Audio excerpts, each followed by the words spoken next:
The chevron locked with its characteristic clang, and the seventh symbol rotated into place as the Stargate's inner ring completed its sequence. From the control room of Stargate Command, Major Samantha Carter watched the event horizon explode outward in its usual cascade of shimmering blue energy before settling into the rippling vertical pool that defied every law of physics she'd learned at the Academy. 28 levels beneath Cheyenne Mountain, this was routine. SG-3, returning from P3X797 with geological samples. What happened 3 seconds later was anything but routine. The gate's wormhole destabilized. Carter's hands flew across her console as alarms shrieked through the gate room. "Sir, we're reading massive subspace distortion. Says something's intersecting the wormhole from the other side. Energy signature I've never seen before." General George Hammond leaned forward in his chair, gray eyes narrowing at the readings that made no sense. In 2 years of operating the Stargate, they'd encountered Goa'uld motherships, Asgard vessels, and technologies that made Earth's best efforts look like children playing with sticks. But this? The energy curve spiking across Carter's monitor suggested something was traveling inside the wormhole itself, impossible by every model they'd developed. "Close the iris," Hammond barked. "Can't, sir. The destabilization is preventing disengagement." Sergeant Davis's fingers hammered keys with increasing desperation. Whatever's coming through is already in the wormhole matrix. Attempting to close now could cause a feedback loop that the Stargate exploded. Not literally. The ancient ring held as it always did, but the event horizon detonated outward in a blast of exotic particles that sent every sensor in the facility screaming into the red. Carter shielded her eyes as light filled the gate room, and when she looked again, the wormhole had collapsed. Standing protocol dictated immediate lockdown, containment teams to the gate room, and assumption of hostile contact. What protocol didn't cover was NORAD calling 30 seconds later. "Cheyenne Mountain, this is NORAD Space Command. We have multiple unidentified contacts in high orbit. Repeat, unidentified vessels have appeared in Earth orbit without approach trajectory. Largest contact is massive, over 4,000 feet long. Yet they're hailing on multiple frequencies, civilian and military bands. Someone want to tell me what the hell just came through your experimental project?" Hammond's jaw tightened as he shared a look with Carter. Whatever had intersected their wormhole hadn't just come through the Stargate, it had been translated into Earth orbit by the catastrophic subspace intersection. He reached for the red phone connecting him to the Joint Chiefs. "This is Hammond. We have a situation."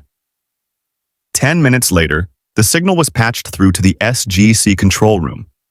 The voice that emerged from the speakers carried exhaustion, military discipline, and an edge of desperate confusion that Hammond recognized from his own reflection some mornings. "This is Commander William Adama of the Battlestar Galactica, Colonial Fleet. We are humans from the 12 colonies of Goa'uld.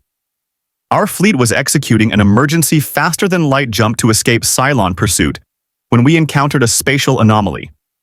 We have no idea where we are. Our navigation is completely offline, and we're detecting an Earth-type planet below us." A pause, heavy with implications. "We thought Earth was a legend. We require immediate clarification of our situation, and if you are who we believe you are, we need help." The control room went silent. Carter's hands had frozen over her keyboard. Daniel Jackson, who'd come running at the alert, stood in the doorway with his glasses halfway to his face. Teal'c, the Jaffa warrior who defected from the Goa'uld 2 years ago, raised one eyebrow in the expression that meant he'd just filed this under interesting developments. Colonel Jack O'Neill, RSG-1's team leader, broke the silence with his characteristic eloquence. "Did he just say they're from the 12 colonies? As in, ancient Greek mythology 12 colonies? And they found Earth?" He looked at Daniel. "Please tell me that's not what he said." "That's exactly what he said, Jack." Daniel's voice carried the wonder of an archaeologist who just discovered Atlantis had a forwarding address. The 12 colonies of Goa'uld. In classical mythology, Goa'uld was the birthplace of humanity, and the 12 colonies were settled by the descendants of the gods. It's paralleled in dozens of Earth cultures. Greek, Roman, even some Mesoamerican traditions reference 12 seats of power. He turned to Hammond. "General, if they're really from, Let's establish what they are before we get into comparative mythology. Dr. Jackson. Hammond's voice was steady, but Carter could see the calculation in his eyes. Another human civilization. Advanced enough for FTL travel. Fleeing something called Cylons. And they'd found Earth by accident through his Stargate. He keyed the microphone. Commander Adama, this is General George Hammond, United States Air Force, Stargate Command. You've arrived in orbit above Earth, the original Earth, I assure you, in the year 1999 AD. I'm going to need you to maintain your current position while we establish communication protocols and verify your claims.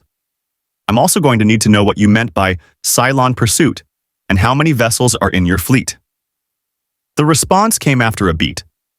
Adama probably processing that he'd found Earth, but it wasn't quite the legendary homeworld his people expected. General Hammond, our fleet consists of the Battlestar Galactica and approximately 40 civilian vessels carrying the last 50,000 survivors of the human race. The Cylons are sentient machines we created. They rebelled 50 years ago, and 6 months ago they committed genocide against the 12 colonies. We are all that's left, and we've been running ever since. We have wounded, we have limited supplies, and we have no idea how we got here. But if you're human, if this is Earth, then maybe the prophecies were right after all. 50,000 refugees. Fleeing genocidal machines. The last survivors of human colonies that shouldn't exist according to Earth history. Hammond looked at his team. Carter working the sensor data, Daniel already pulling up references on his laptop, Teal'c standing ready. O'Neill watching the ceiling as if a 4,000-foot warship might crash through it at any moment. Major Carter, analysis? Carter didn't look up from her readings. Sir, I'm picking up exotic particles consistent with the wormhole disruption, but also massive electromagnetic signatures from the vessels themselves. Whatever FTL system they use, it's nothing like Goa'uld hyperspace drives or Asgard technology. The largest vessel, their Battlestar, is reading significant battle damage, radiation scoring, and... General, they're running on fumes. Life support stable, but power generation is minimal. They're not kidding about limited supplies. Weapons status? Multiple launch tubes, kinetic batteries, and... Sir, I'm reading nuclear warheads. Lots of them. Carter's voice held professional respect. Primitive by Goa'uld standards, but effective. And they have fighter craft. Lots of smaller signatures launching and recovering from the main vessel. They're running combat space patrol like they expect attack any second. Because they did expect attack. These people had been fighting for their survival for months, possibly years. Hammond had read enough mission reports from SG-1 to recognize refugees when he saw them, even from a sensor readout. Dr. Jackson, is there any historical precedent for... None, Daniel interrupted, too excited to care about protocol. General, Earth mythology references lost colonies, but we've never had evidence of actual spacefaring human civilizations before the Stargate. Either they're an independent evolution, which raises incredible questions about parallel development, or they're connected to the ancient seeding we've theorized about. The name Goa'uld is too close to dozens of Earth mythological references to be coincidence. Or it's an elaborate Goa'uld trick, O'Neill interjected, ever the tactician. Show up, claim to be long-lost cousins, gain our trust, then, wham, snake in the head, and system lords throwing a victory party. Teal'c inclined his head. It would be a sophisticated deception, O'Neill, but the Goa'uld prefer more direct intimidation. This has the feel of genuine desperation. Hammond made his decision. 50,000 human lives hung in the balance, and if there was even a chance they were legitimate refugees, Earth had a moral obligation. Besides, the strategic intelligence value of another human civilization's technology and experience was incalculable. Commander Adama, I'm authorizing preliminary communication and coordination. Yeah, I'm going to send a team up to establish face-to-face contact and verify your situation. I'll expect the same courtesy from you, representatives, to meet with us here. We'll need to establish trust before we can discuss long-term arrangements for your fleet. Agreed, General. We'll send a Raptor, one of our shuttles, with my son, Captain Lee Adama, and our chief engineer. You'll send your team to Galactica. I think you'll find we have a lot to talk about. Indeed we do. Hammond out. The moment the channel closed, O'Neill turned to Hammond with the expression of a man who'd just been volunteered for something complicated. "Sir, I'm going to take a wild guess that SG-1 just got assigned to first contact duty with a refugee fleet from mythological Greece in space." "Your guess would be correct, Colonel. Major Carter, Dr. Jackson, Artielk, you're going up. I want full analysis of their technology, verification of their claims, and assessment of threat level. Colonel O'Neill will accompany you. If Commander Adama is telling the truth, we may have just found allies in our fight against the Goa'uld. If he's not..." Hammond let the implication hang. Carter was already on her feet, mind racing through the physics of what she'd just witnessed. A civilization with FTL travel, fleeing genocidal AI, arriving through accidental intersection with a Stargate wormhole. The scientific papers alone could occupy her for years. But more than that, if these people were real, if 50,000 humans had survived the destruction of their worlds, then Earth had just been handed both an opportunity and a responsibility. As SG-1 headed for the elevator to begin preparations, Daniel couldn't help himself. You know, in colonial mythology, the journey to Earth was supposed to end with salvation and a new beginning. I wonder if they expected to find us fighting a war against parasitic aliens who pose as gods. "Probably not high on their list," O'Neill muttered. "Right next to, find out Earth already has its own extinction level problems. Thank you very much." Teal's response was quiet but firm. "Then perhaps we face them together." In orbit above them, the Battlestar Galactica hung against the curve of Earth's blue horizon, its scarred hull reflecting sunlight like a warrior's scars. Inside, Commander William Adama stood on the command deck, looking at the planet his people had sought for generations. They'd found Earth.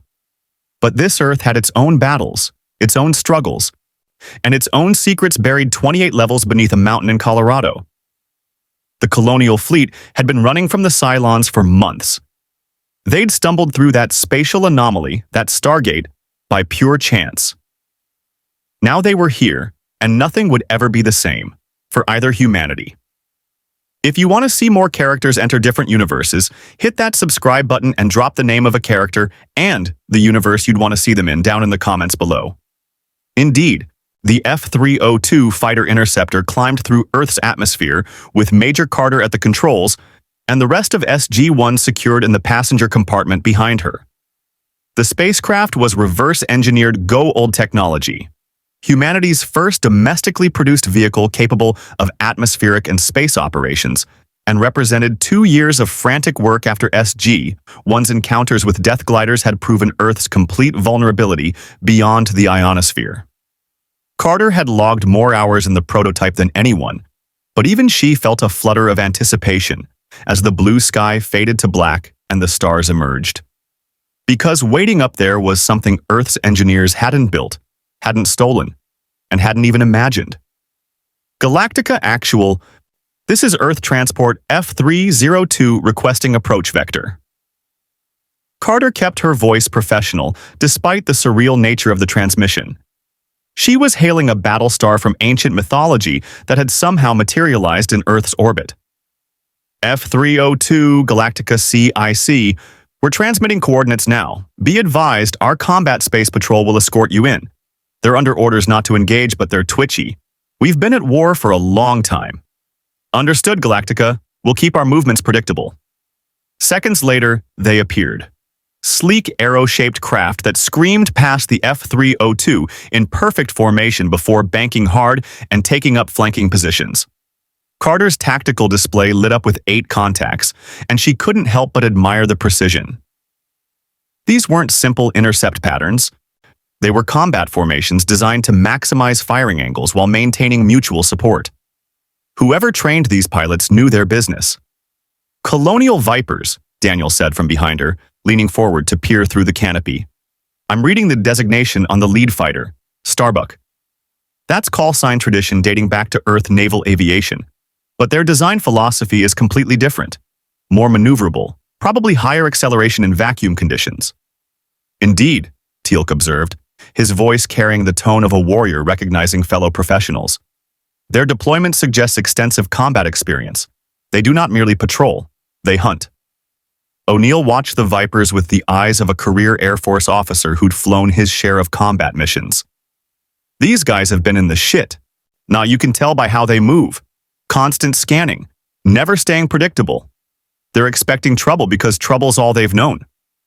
The Battlestar Galactica resolved against the starfield like a vision from another age. Over 4,000 feet of gunmetal gray, the vessel's hull bore the scars of countless battles, carbon scoring from energy weapons, impact craters from kinetic strikes, and entire sections that showed signs of hasty field repairs. Two massive flight pods extended from the central hull like outthrust arms, and Carter's sensors registered dozens of small craft launching and recovering in constant rotation. But it was the age that struck her most. Galactica wasn't some sleek modern warship. She was a bruiser, a relic, held together by determination and the skill of her crew.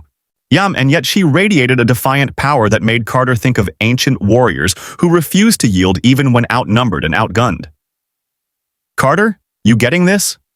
O'Neill's voice held unusual gravity. "Yes, sir. Hull composition is a titanium alloy derivative, nothing we haven't seen. But the structural reinforcement is fascinating. They've built this thing to take punishment and keep fighting. And those fighter bays..." She ran the calculations quickly. "They can sustain continuous operations for hours. Launch, recover, rearm, repeat. Galactica's designed as a mobile fortress." "A fortress that's been at war," Daniel added quietly, highlighting damage patterns on his tablet. "Look at the repair work. Different alloys, different techniques. They've been cannibalizing their own ships to keep this one operational. This isn't a military on peacetime maneuvers. This is survival." The approach brought them past several of the civilian vessels in the Colonial Fleet, and the contrast was stark.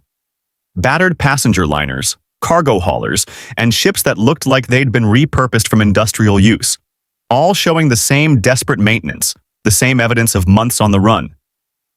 Thousands of viewports glowed with interior lighting, and Carter realized each one represented families, children, people who'd watched their worlds burn. 50,000 souls. All that remained of the 12 colonies. Galactica CIC, F-302 requesting landing clearance. F-302, you're cleared for Port Flight Pod, Deck 7. Our deck crew will guide you in. Welcome to Galactica. The landing bay was controlled chaos. As Carter brought the F-302 down on the designated deck, she watched flight crews swarm over Vipers that had just landed, refueling, rearming, and conducting maintenance with speed that spoke of constant practice. Pilots climbed out of cockpits with the exhausted determination of people who'd flown too many missions with too few breaks. The noise was incredible. Engines, pneumatic systems, shouted orders creating a symphony of organized urgency. The F-302's canopy opened, and SG-1 climbed out into organized mayhem. "Welcome aboard, Galactica." The speaker was a compact, dark-haired woman in a flight suit, pilot's wings on her chest, and a swagger in her stance that immediately reminded O'Neill of every hotshot stick jockey he'd ever served with. Her eyes assessed SG-1 with professional interest, lingering on the P-90s they carried, not the tactical vests, the fact that they'd arrived armed to what was supposed to be a diplomatic meeting. "Captain Kara Thrace, call sign Starbuck. I run the combat space patrol, keeping this bucket of bolts safe." She jerked a thumb toward the controlled chaos around them. "Don't mind the mess. We're running at about 300% operational tempo and have been for months. The old man's waiting for you in CIC. Try not to stare too much at the antiques." O'Neill extended his hand, which Starbuck shook with a grip that tested his bones. "Colonel Jack O'Neill with 2 L's. This is Major Carter, Dr. Jackson, and Teals." Starbuck's eyes paused on Teal, taking in his height, the gold symbol on his forehead, the staff weapon he carried alongside a P-90. "Friend of yours is packing some interesting hardware. Is that a cultural thing or practical?" "Both," Teal'c replied, the corner of his mouth suggesting amusement. "I am Jaffa, formerly in service to the Goa'uld system Lord Apophis. I now fight alongside SG-1 against those who would enslave humanity." "Uh-huh." Starbuck processed that with the ease of someone who'd seen enough weirdness to roll with it. "Former enemy turned ally, fighting snake gods." "Got it." We can compare notes on complicated backgrounds later. This way. She led them through corridors that reinforced Carter's initial assessment. Galactica was old, maintained through skill and determination. Exposed conduits ran along ceilings. Damage control stations stood ready every 50 feet, and everything had the worn patina of equipment used hard and maintained harder. Crew members moved with purpose, many showing signs of exhaustion but none of hesitation. These people knew their jobs. The Combat Information Center was the ship's nerve center, and stepping through the hatch felt like entering the heart of organized warfare. Multiple levels of stations surrounded a central tactical display, officers coordinating fleet movements, damage control teams, and continuous intelligence updates. And standing at the center, reviewing a report with sharp eyes, was Commander William Adama.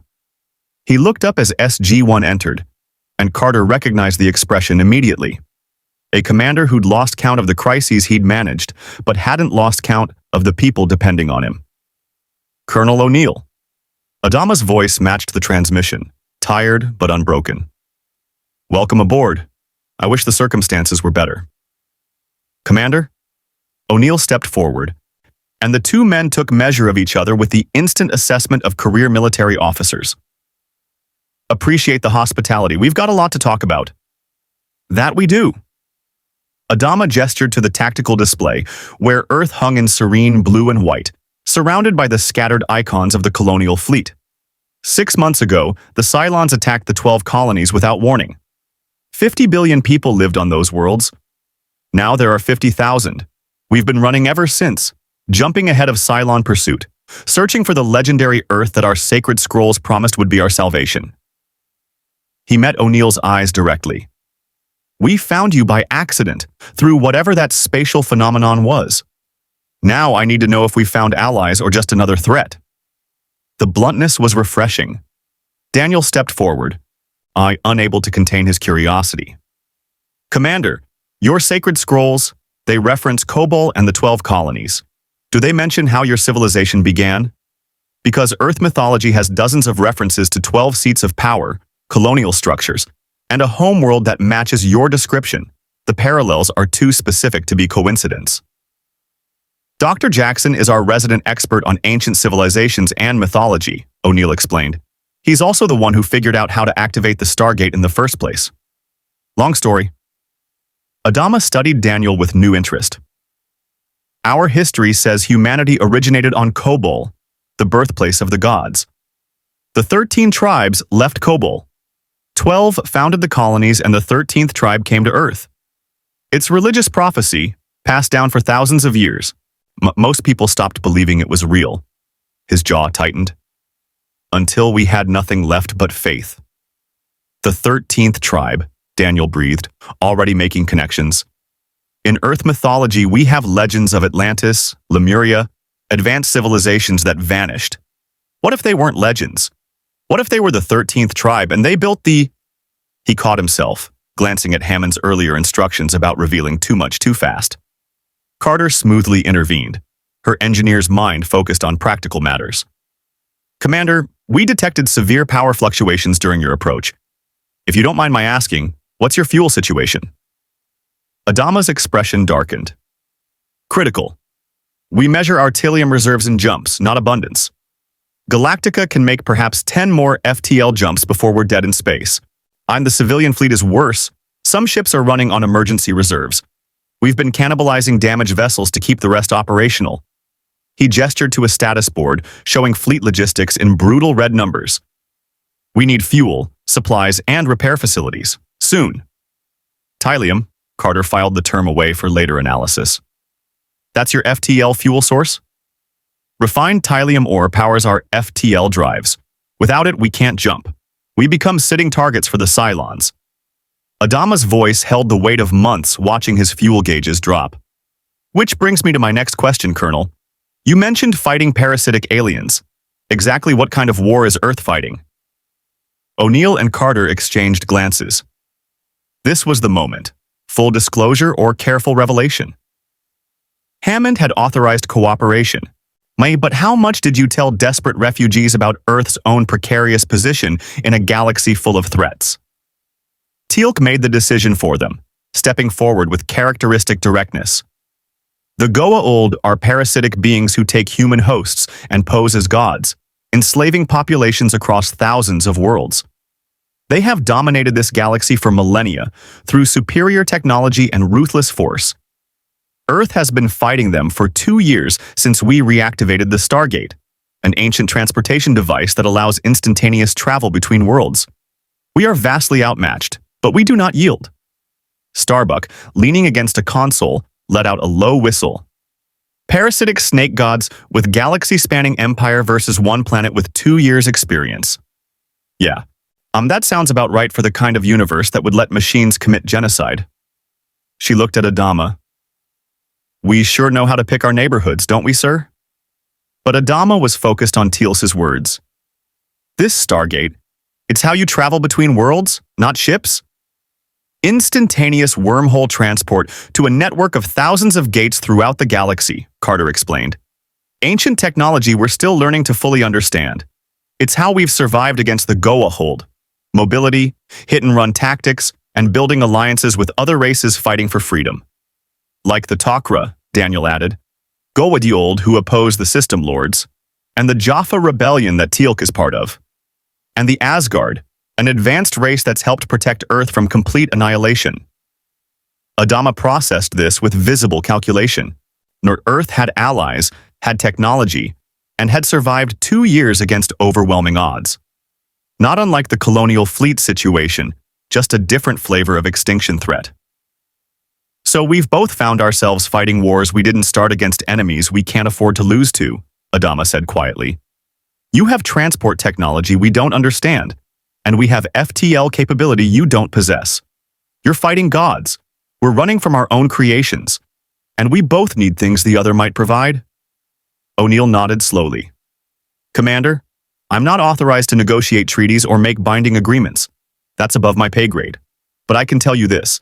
If you're legit, if your people really are human refugees from a civilization we didn't know existed, then helping you is exactly the kind of thing Earth tends to do. Even when it's complicated. Especially when it's complicated. We're also very interested in not having genocidal AI adding itself to our list of problems, Carter added practically. You said the Cylons are machines. How sophisticated? What kind of threat profile if they followed you here? The temperature in CIC seemed to drop 10 degrees. Adama's face hardened into something carved from stone, and Starbuck's casual posture evaporated into rigid tension.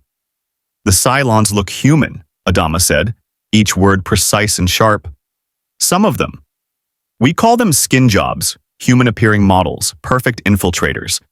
They killed my best friend by making him think he was in love. They sabotaged our defenses from within, and they can download their consciousness to new bodies when killed. I'm making them effectively immortal. His eyes held the kind of pain that came from betrayal on a species-wide scale. We can't tell them from us. That's the nightmare we live with every day. The implications hit SG-1 like a hammer. Carter's mind raced through security protocols that suddenly seemed desperately inadequate. O'Neill's tactical instincts screamed warnings about infiltration and compromised trust. Daniel thought about the psychological horror of never knowing who was real. And Teal'c, who'd lived among Jaffa with Goa'uld symbiotes hidden in their pouches, understood viscerally what it meant to live with an enemy wearing a human face. Well, O'Neill said into the heavy silence, that's just fantastic. Snake gods we can handle? Self-replicating infiltrator robots? That's new. Welcome to our galaxy, Starbuck said with dark humor, where the apocalypse has trust issues. Adama straightened, commander to commander. Colonel O'Neill, I don't expect Earth to solve our problems. I don't expect you to fight our war, but we need time. Time to repair, resupply, and figure out our next move. In exchange, I'm offering full access to colonial technology, tactical intelligence from our war with the Cylons, and if your General Hammond agrees, my ship and my pilots for whatever assistance Earth needs against these Goa'uld. He extended his hand. We help each other survive. Both our species seem to be running out of options. O'Neill looked at the offered hand, then at the tactical display showing 50,000 lives hanging in the balance, then at his team. Carter gave a minute nod. The engineering potential was enormous. Daniel's expression said volumes about the historical and cultural exchange. Teal'c inclined his head, warriors recognizing mutual struggle. Can't make promises until we talk to Hammond and probably half the Joint Chiefs, O'Neill said, gripping Adama's hand firmly. But between you and me, I think Earth's about to get some very interesting new neighbors. On the tactical display, Earth continued its serene rotation, blissfully unaware that in the past hour, humanity had just doubled in complexity. And somewhere in the dark between stars, sensor arrays watched and calculated. Because the Goa'uld had picked up the exotic particle signature of that catastrophic FTL intersection. Apophis was already dispatching Hatak motherships to investigate. The Raptor shuttle that brought Commander Adama's delegation to Earth dropped through the atmosphere with none of the grace of the F-302, its blunt profile designed for durability over elegance. Captain Lee Apollo Adama piloted it with practiced skill, while Chief Petty Officer Galen Tyrell occupied the engineer's station, his eyes fixed on readouts that Carter would have recognized. Someone monitoring every system because failure meant death. And they'd been living on that edge too long to trust anything completely.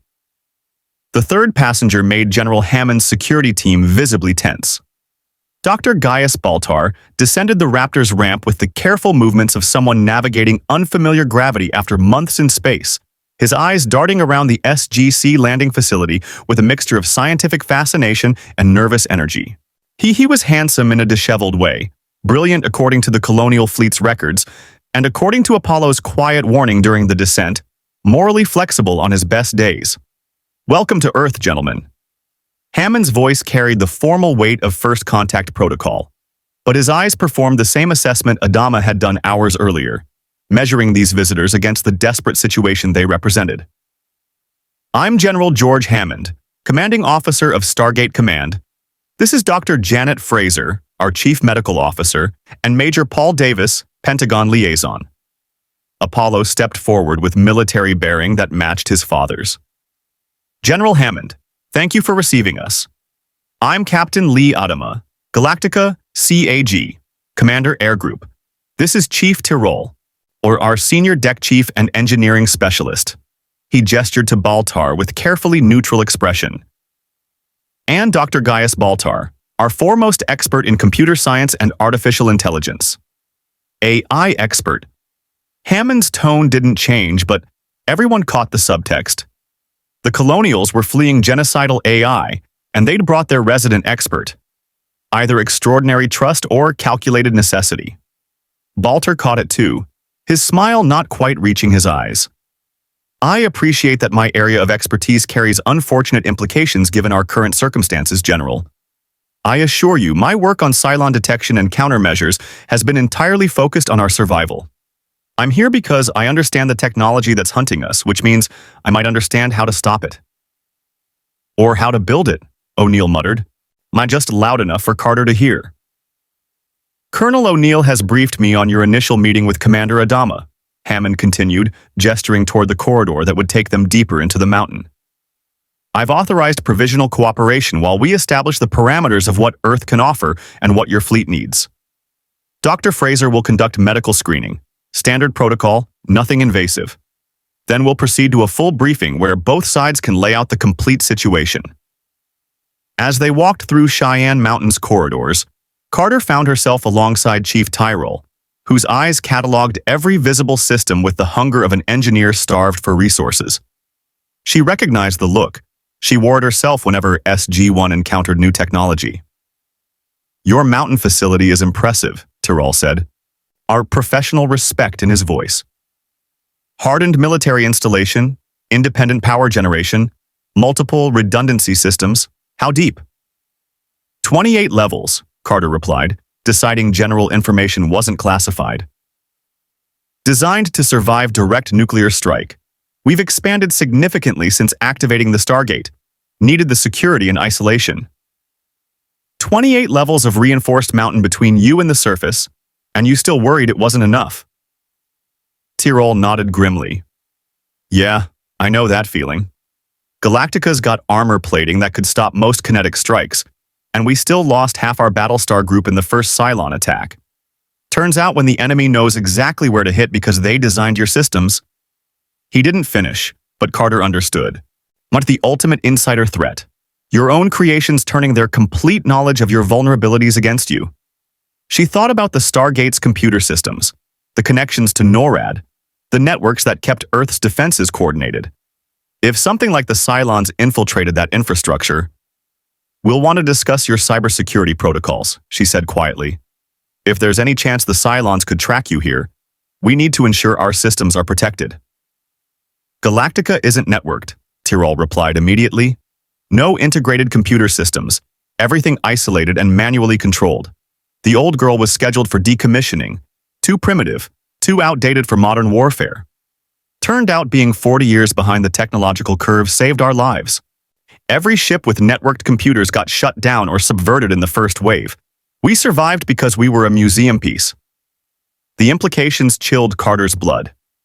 Advanced AI that could infiltrate and control modern networked systems. Earth's entire defense infrastructure, NORAD, Strategic Missile Command, naval operations, ran on integrated networks. One Cylon infiltrator with the right access could potentially cripple the planet's defensive capability before Earth even knew it was under attack. Ahead of them, Baltar was engaging Daniel in rapid-fire conversation about colonial history, mythology, and the sacred scrolls that had guided the fleet to Earth. His enthusiasm seemed genuine, but there was something underneath, a brittleness, an edge of desperation that made Daniel's archaeological passion look serene by comparison. Not that the Book of Pythia describes Earth in metaphorical terms, Baltar was saying, hands gesturing expressively. A blue world circling a golden sun, where the 13th tribe would build a new home. We've been following those prophecies for months, jumping from system to system, searching for astronomical markers. And then this spatial anomaly, your Stargate phenomenon, and suddenly we're here. Either divine intervention or the most statistically improbable accident in human history. In our experience, those tend to overlap, Daniel replied diplomatically. We've encountered enough ancient technology and unexplained phenomena to know the universe has a way of connecting things we thought were separate. Your arrival might not be as accidental as you think. The ancients? Apollo interjected, catching the term. A race of highly advanced humans who lived millions of years ago, Daniel explained. They built the Stargates, seeded human populations across the galaxy, and eventually ascended to a higher plane of existence. We're still discovering the scope of their civilization, but the evidence suggests they had a hand in human development throughout the galaxy. Baltar's eyes lit with scientific fervor. Seed theory, panspermia, on a deliberate scale. An ancient advanced race spreading humanity across the stars before their own extinction or transformation. That could explain the 13th tribe's journey, the similarity between colonial and Earth mythologies, even the recurring pattern of 12 colonies in both our traditions. He turned to Hammond. General, I would very much like access to any data you have on these ancients. The parallels to our own history could be... One thing at a time, Dr. Baltar, Hammond said firmly. They'd reached the briefing room, where the rest of SG-1 waited along with several Pentagon officials, Colonel Makepeace from SG-3, and on a secured video link, representatives from the Joint Chiefs and National Security Council. This was no longer just first contact. This was the U.S. government deciding whether to potentially take on responsibility for 50,000 refugees fleeing genocidal AI, while Earth was already fighting a war for survival against the Goa'uld. The briefing took 3 hours. Hammond outlined Earth's situation with complete honesty. The Stargate program, 2 years of missions through the Gate network, encounters with the Goa'uld system lords, the tentative alliance with the Tok'ra and the Jaffa rebellion, the Asgard's protection under the Protected Planets Treaty, and Earth's desperate scramble to acquire technology and allies fast enough to survive in a galaxy that viewed humans as primitives at best and slaves at worst. Apollo reciprocated with equal frankness. The fall of the 12 colonies in devastating detail, simultaneous nuclear strikes across 12 worlds, billions dead in hours, the Colonial Fleet destroyed in a coordinated attack that exploited networked computer systems, Galactica's escape with a ragtag civilian fleet. Months of running, of FTL jumps ahead of Cylon pursuit, of dwindling supplies and growing desperation. The discovery that Cylons now appeared human, infiltrating the fleet. The paranoia, the internal security measures, the constant fear that anyone might be the enemy. So we've implemented strict protocols, Apollo explained, tactical displays showing the fleet's defensive posture. Compartmentalized information, limited communication between ships, constant rotation of security personnel. We have a Cylon detector that Dr. Balter developed, but it's slow, requires blood samples, and can only process a few people per day. He looked directly at Hammond. General, if we're going to discuss cooperation, you need to understand, we can't guarantee there isn't a Cylon agent in our fleet. We hope our security is adequate, but we're not certain. That's the reality we're offering. The room went silent.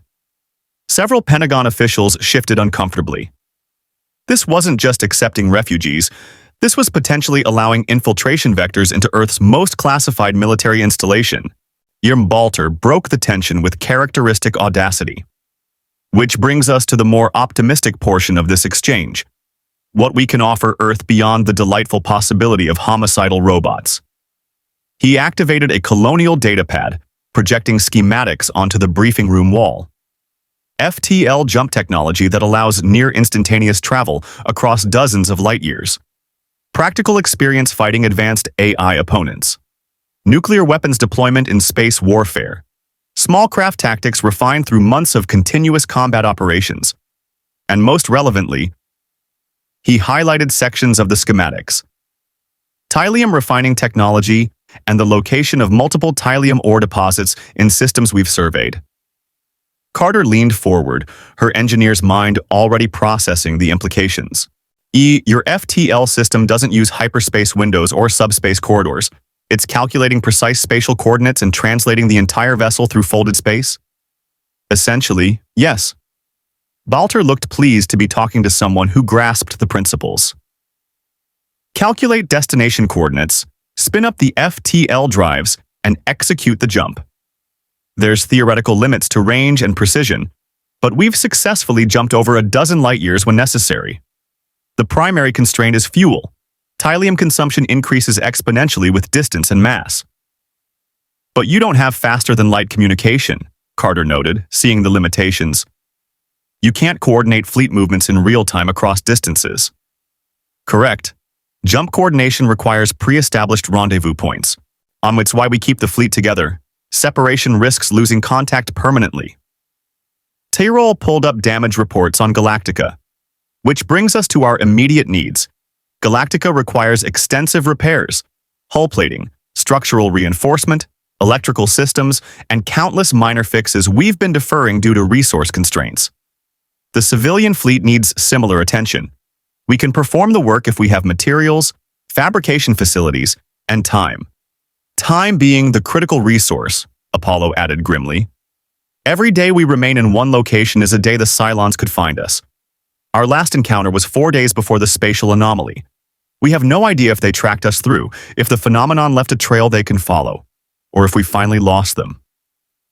Hammond's expression revealed nothing. But O'Neill recognized the calculation happening behind those eyes. The Joint Chiefs were watching this briefing in real time, probably arguing in separate channels about strategic value versus risk. Earth had survived this long by being paranoid and careful. Taking in 50,000 refugees with potential infiltrator threats while sharing classified technology about the Stargate? Commander Adama indicated willingness to provide military support against the Goa'uld in exchange for sanctuary and supplies, Hammond said carefully. I need to understand what that means practically. Galactica against a Goa'uld Haytak mothership. What's the tactical assessment?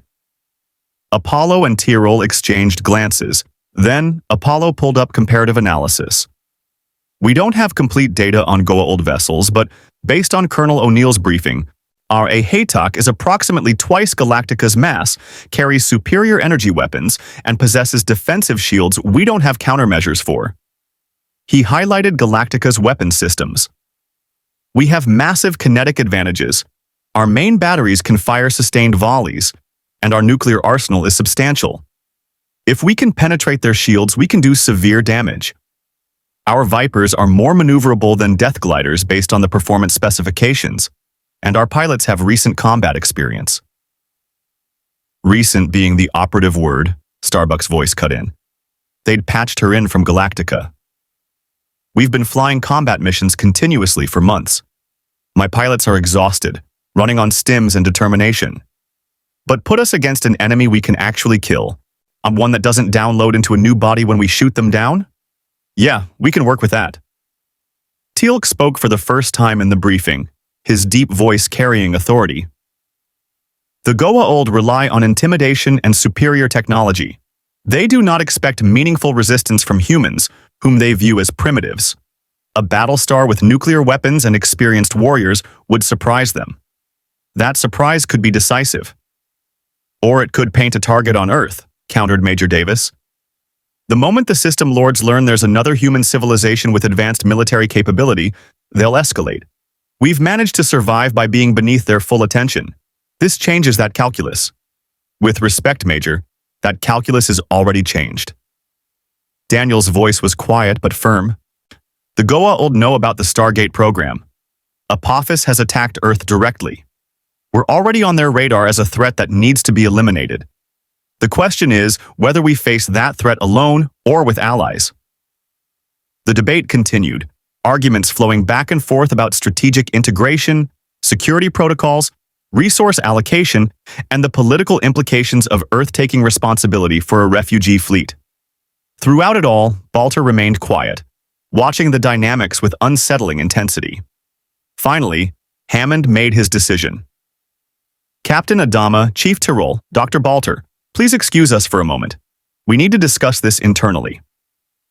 The Colonial delegation was escorted to an adjacent conference room, leaving SG-1, Pentagon officials, and the video link with the Joint Chiefs. Hammond waited until the door secured, and then turned to the camera. Recommendations. General Vidrine from the Joint Chiefs spoke first. Strategic value is high. FTL technology alone justifies cooperation. But the infiltration risk is unacceptable. We need comprehensive screening before allowing any Colonial personnel extended access to SGC or Earth facilities. Balter's Cylon detector is too slow for 50,000 people, Carter interjected. We'd need months to screen everyone, and we don't have verification it actually works. I could potentially develop something using our medical scanners, but I'd need time and access to Colonial biology data. There's another consideration, Daniel said. If we turn them away, where do they go? They're desperate, low on fuel and being hunted. Refusing help essentially condemns 50,000 people to eventual destruction. Or that's not who we are. It's also not our responsibility, Davis countered. Earth is barely holding on against the Goa'uld. Taking on another civilization's refugee crisis could break us.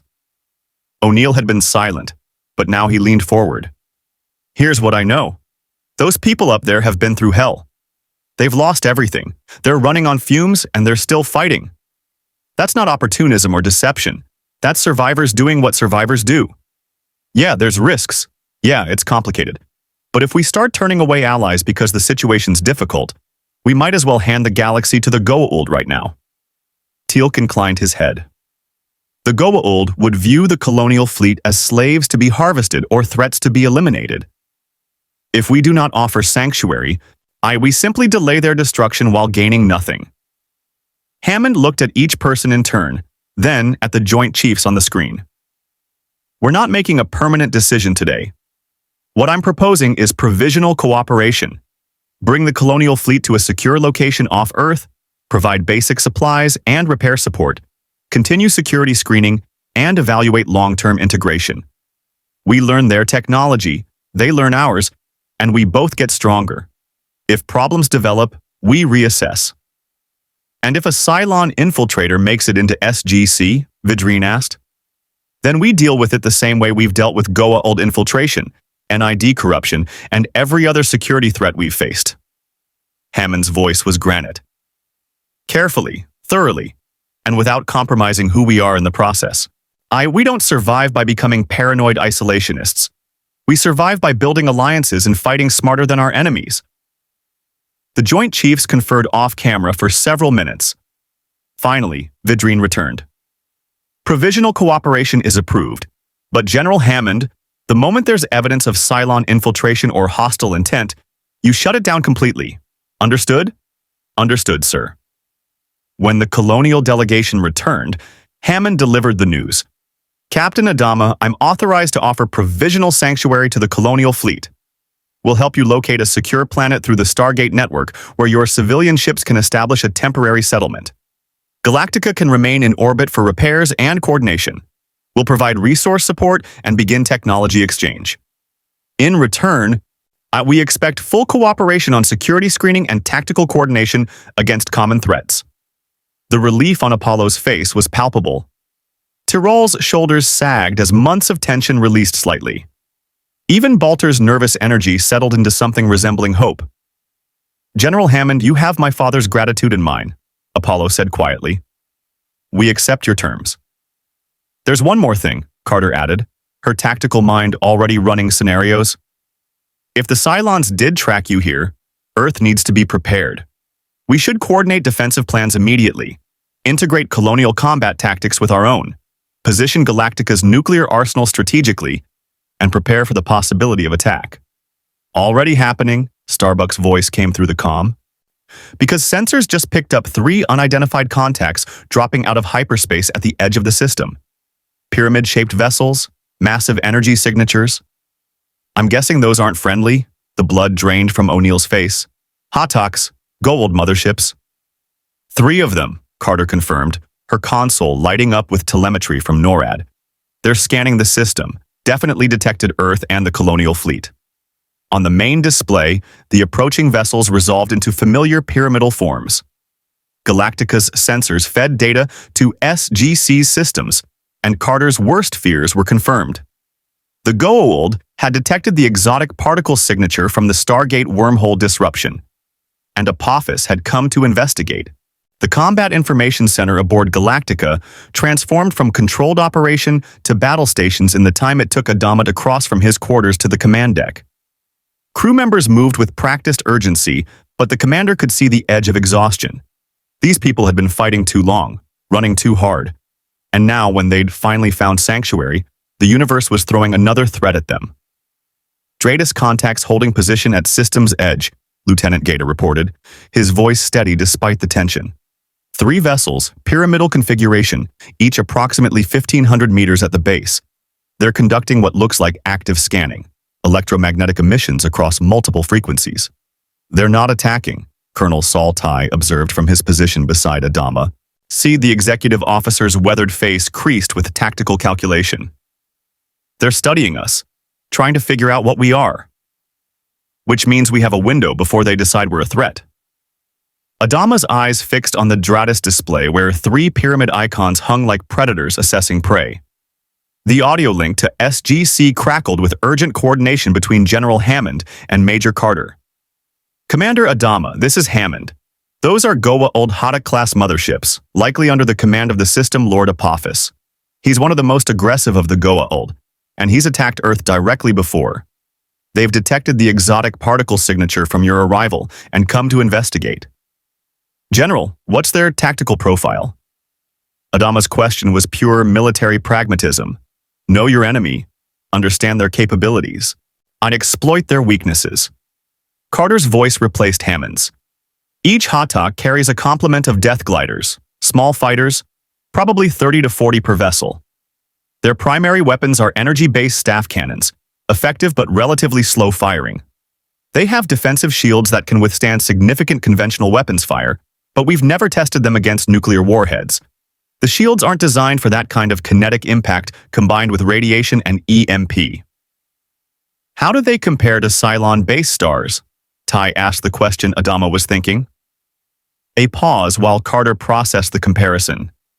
From what you've described about Cylon capabilities, smaller, less heavily armed individually, but faster cycling on their weapon systems. The Hatoks rely on overwhelming firepower and shields, and they're designed to intimidate as much as destroy. So they're used to enemies folding before the fight starts, Adama said quietly. They haven't faced an opponent who's been fighting for survival for months against superior technology. Starbuck's voice cut through the tactical discussion. Boss, my birds are ready to launch. Just give the word. These pyramids want a demonstration of colonial hospitality. We can arrange it. Negative, Starbuck. Hold cap pattern, but do not engage without authorization. Adama's eyes never left the display. General Hammond, what are our options here? If we run, can they track us? Goa'uld sensors are sophisticated. O'Neill's voice joined the channel from SGC. They'll detect any FTL signature, and they can follow through hyperspace. Running just means they track you to wherever you jump. Why, and you've used fuel you can't afford to waste. If we fight? Apollo asked, having joined his father in CIC after sprinting from the Raptor that had just returned from Earth. 3 attacks against Galactica and Earth's defensive capability. Carter ran the calculations aloud. Earth has orbital weapons platforms, F-302s, and ground-based missile systems. Galactica has your main batteries and nuclear arsenal. If we coordinate perfectly, we might take 1, possibly 2 attacks before they overwhelm us. The third would survive to report back to Apophis, and he'd return with a fleet that would destroy both Earth and your fleet. There's a third option, Daniel's voice suggested. Communication. The Goa'uld expect worship and submission, but they also respond to demonstrations of power and negotiation between equals. If we can present a unified front, Earth and the Colonial Fleet together, we might convince them we're more trouble than we're worth right now. You want to negotiate with false gods? Adama's tone carried skepticism born of too many encounters with entities claiming divine authority while committing atrocities. Not negotiate, posture, Daniel clarified. Make them believe attacking would cost them more than they'd gain. The Goa'uld are constantly fighting each other for power and territory. If Apophis thinks taking us on would weaken him relative to other system lords, he might pull back and reassess. Adama looked at Ty, saw his XO's minute nod, then made his decision. General Hammond will follow your lead on this. If there's a chance to avoid a fight that gets people killed, we take it. But if they attack, Galactica will defend Earth as if it were the 12 colonies. We don't abandon allies. Understood, Commander. Stand by. Incoming transmission from the lead Hatak. The view screen in CIC flickered, replaced by an image that made half the bridge crew inhale sharply. The Goa'uld who appeared was draped in ornate armor, suggesting ancient Egyptian royalty, his eyes glowing with the distinctive flare of a symbiote controlling a human host. Behind him, Jaffa warriors stood at attention, staff weapons gleaming. I am Apophis, Lord of the System Lords, God of the False Dawn. The voice resonated with unnatural harmonics from the symbiote's influence. You occupy this system without permission. The humans of Earth are under my dominion, designated as slaves and hosts. Yet the presence of additional human vessels is unexpected. Those glowing eyes seem to peer through the transmission, assessing. Identify yourselves and explain your presence before I decide whether you live or die. The sheer arrogance in that statement, the casual assumption of absolute authority, triggered something visceral in Adama. He'd heard that tone before from Cylon leaders who declared humanity's obsolescence, from politicians who thought themselves above accountability, from every petty tyrant who'd ever mistaken temporary power for permanent right. This is Commander William Adama of the Battlestar Galactica, Colonial Fleet. We are human survivors from the 12 colonies of Goa'uld, and we answer to no false gods. His voice was cold iron. We've come to Earth seeking allies, and we've found them. If you're wise, you'll recognize that attacking us would be the last mistake your divinity makes. In SGC's control room, O'Neill's eyebrows shot up. Well, that's one way to open negotiations. Point for style, though I'm not sure threatening the snake god right out of the gate was the plan. But Hammond was watching Apophis's reaction with calculating eyes. The System Lord's expression had shifted from casual dominance to focused interest. He'd expected cowering submission or desperate pleading. Instead, he'd received a direct challenge from a human commander who'd spoken with absolute conviction. You claim to be human, yet you possess vessels I do not recognize, technology I have not catalogued. Apophis's head tilted, predatory curiosity evident. Where is this Goa'uld you speak of? What colonies exist that are not under the dominion of the Goa'uld? Colonies that existed, Apollo corrected quietly from beside his father. Until 6 months ago when machines we created turned against us and committed genocide. The Cylons destroyed our worlds. We're the survivors.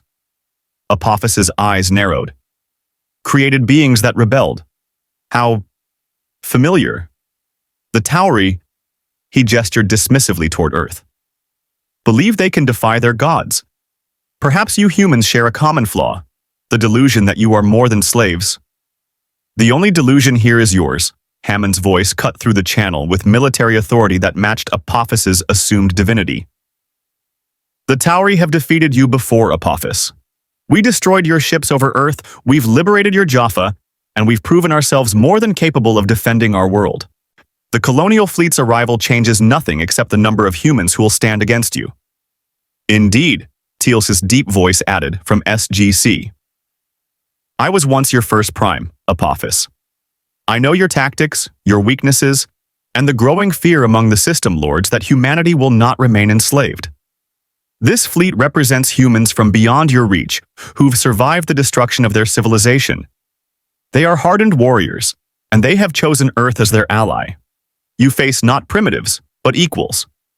The silence that followed carried weight.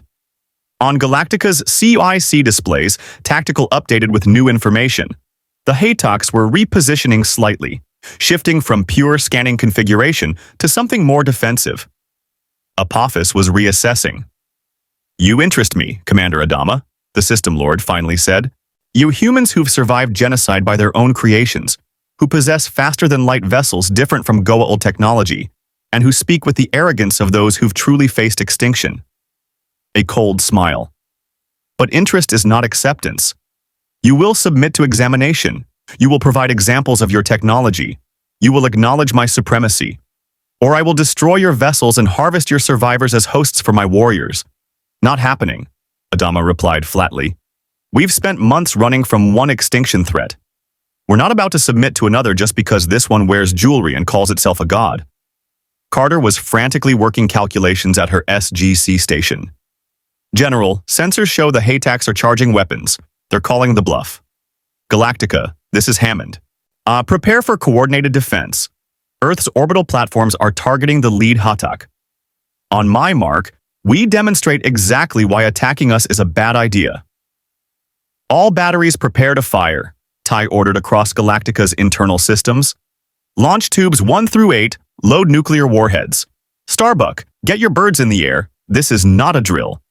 The flight deck erupted into controlled chaos as Vipers launched in waves. Pilots who'd been running combat missions against Cylons now facing ancient false gods with energy weapons. Starbuck's fighter cleared the launch tube with characteristic aggression, her voice sharp across the tactical net. All wings, form on me. We're showing these pyramid-building wannabes what Colonial Fleet pilots do to anyone stupid enough to threaten us. Apollo moved to the weapons console, eyeing his CAG training taking over.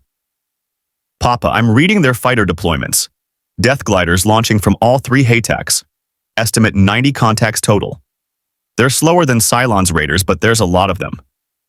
Numbers don't matter if they can't hit us, Starbuck countered, her Viper already engaging in evasive maneuvers that would have stressed Colonial Fleet safety regulations. These things fly like cargo haulers. Let's educate them.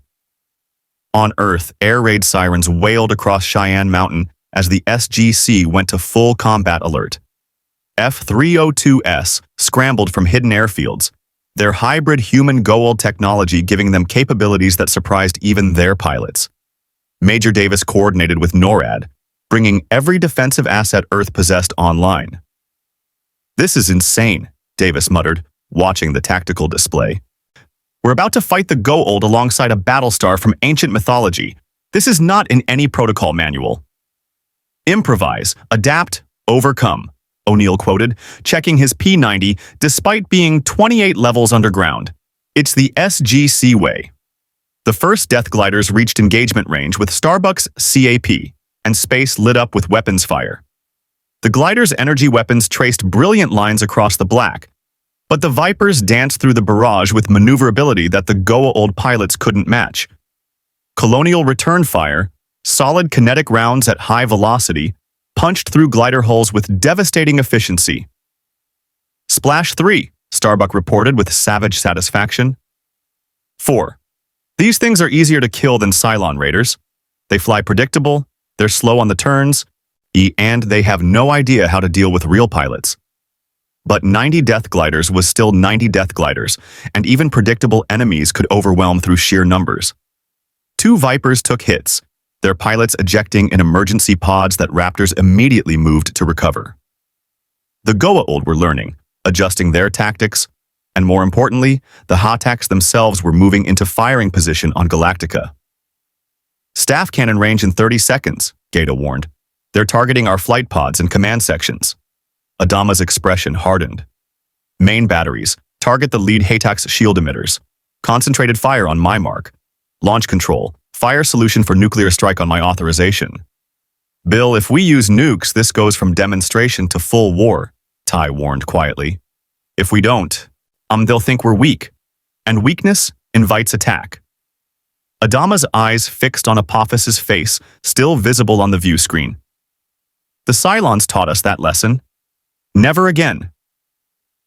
But before he could give the order, something unexpected happened.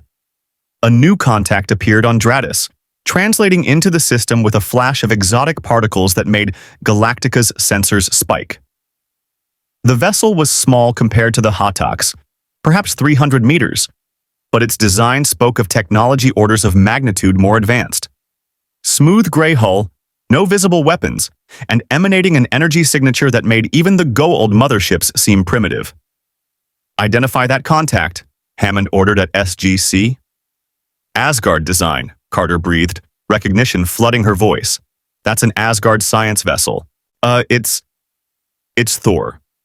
The transmission that cut across all frequencies carried the high-pitched, precise voice of the Supreme Commander of the Asgard fleet. This is Thor of the Asgard. All vessels will cease hostile actions immediately. The planet you are threatening is under the protection of the Protected Planets Treaty. Apophis, your presence here violates that treaty. Withdraw or face consequences. The tension in Galactica's CIC was palpable. Apollo leaned toward his father. Who's Thor? Advanced alien race, actually benevolent. And they've got tech that makes the Goa'uld look like kids with fireworks, O'Neill explained over the open channel. Also, perfect timing as usual. On the view screen, Apophis's expression twisted through frustration and calculation. While the Asgard were one of the few forces in the galaxy the Goa'uld genuinely feared. Their technology was so far beyond the System Lords that direct conflict was suicide. But backing down meant losing face, and Goa'uld authority was built on never showing weakness. The Asgard protect primitive worlds, not fleets of unknown origin, Apophis countered. These vessels are not native to Earth. But they are allies of Earth, Thor replied with inflectionless logic. The Colonial Fleet has formally requested and received sanctuary from the Tauri. As Earth is protected under treaty, those under Earth's protection are also covered. This is consistent with previous treaty interpretations. Will you dispute this before the Asgard High Council? Apophis's jaw clenched. Disputing meant formal hearings, other system lords getting involved, and potential escalation he wasn't prepared for. He'd come to investigate an anomaly and potentially capture some interesting technology. What he'd found was an alliance between Earth, refugee humans with nuclear weapons, and now direct Asgard intervention. This is not concluded, Apophis said, the threat clear. Commander Adama, your Colonial Fleet has made enemies today. The Goa'uld will remember. The transmission cut. Moments later, the 3 Hataks opened hyperspace windows, tiers in space that glowed with unnatural energy, and vanished into faster-than-light transit.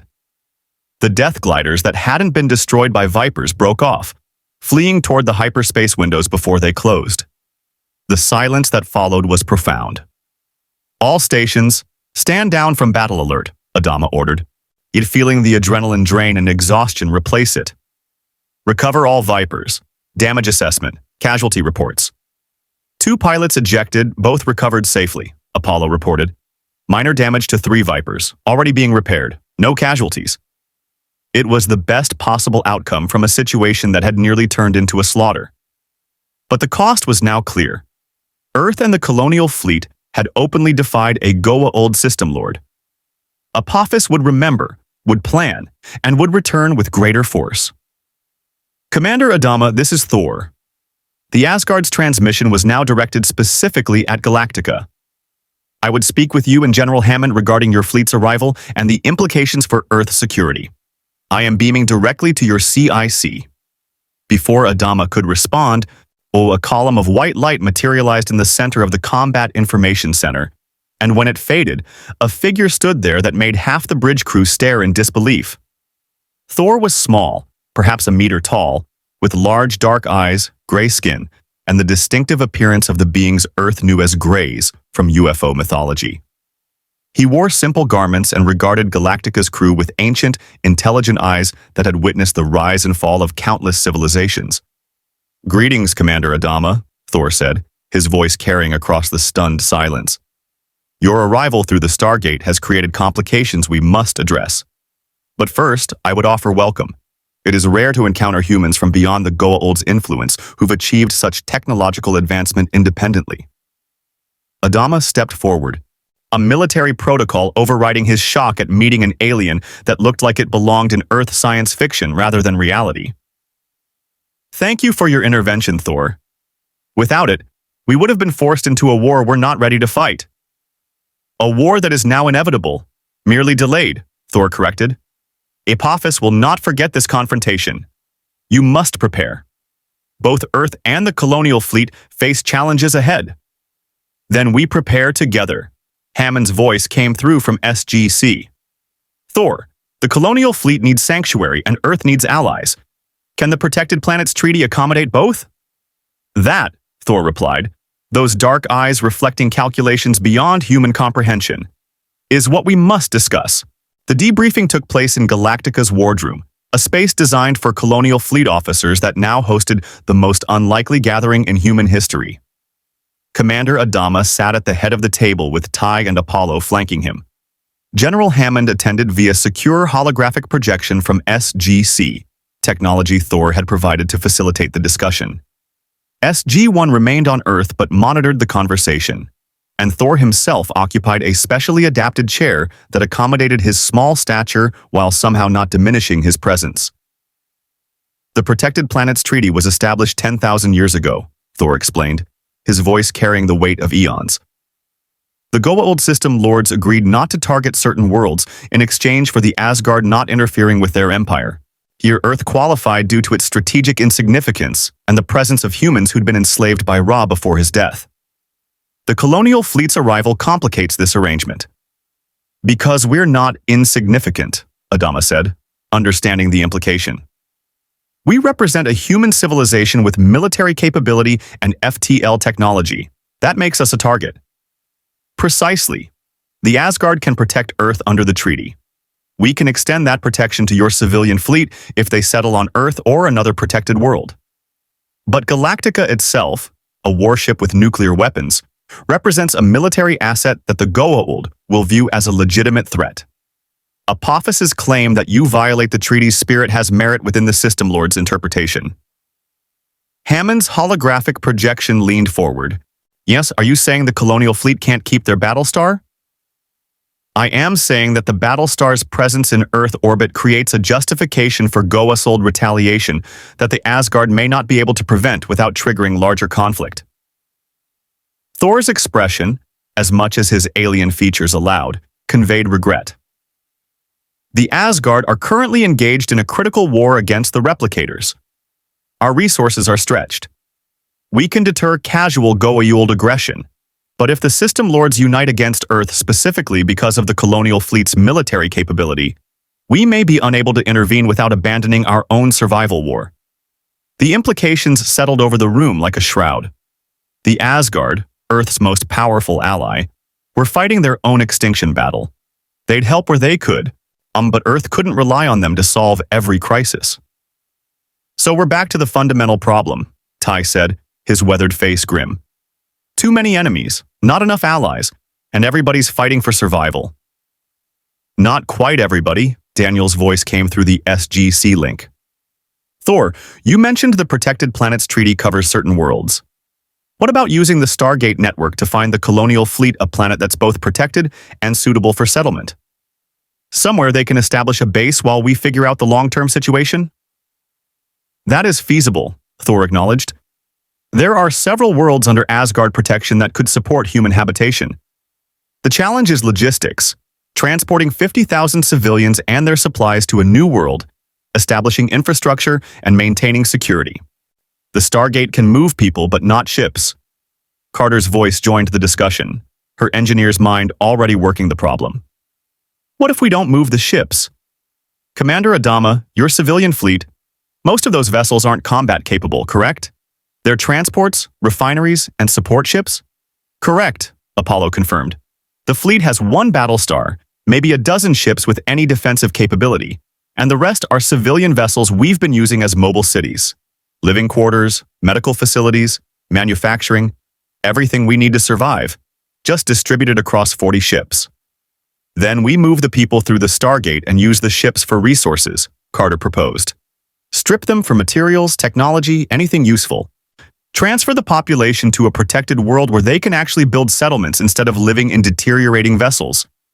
Keep Galactica operational as a mobile military asset that can operate away from Earth when necessary. Adama's jaw tightened. Those ships weren't just vessels. They were the last remnants of colonial civilization, the homes where 50,000 people had lived for months while fleeing the Cylons. Abandoning them felt like abandoning the 12 colonies all over again.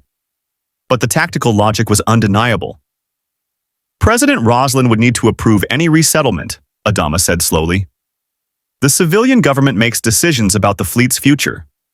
But if we can find a world that's safe, that has resources where people can stop running? He looked at Thor. Yeats, what worlds are available?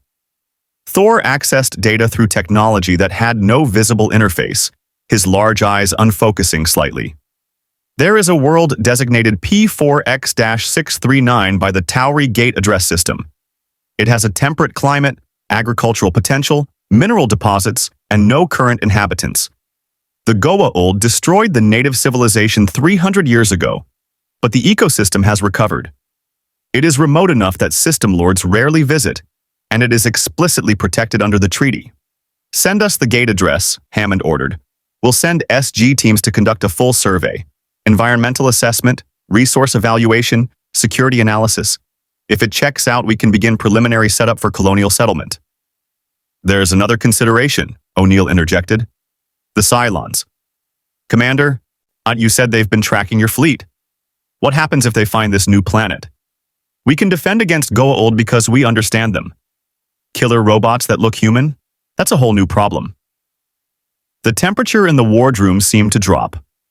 Adama exchanged glances with Ty, then addressed the elephant in the room they'd been avoiding. Our last encounter with the Cylons was 4 days before the spatial anomaly, Adama reported. We jumped away from a system they'd tracked us to, executed several random jumps to break their pursuit pattern, then encountered the phenomenon that brought us here. It's possible we lost them in the transition.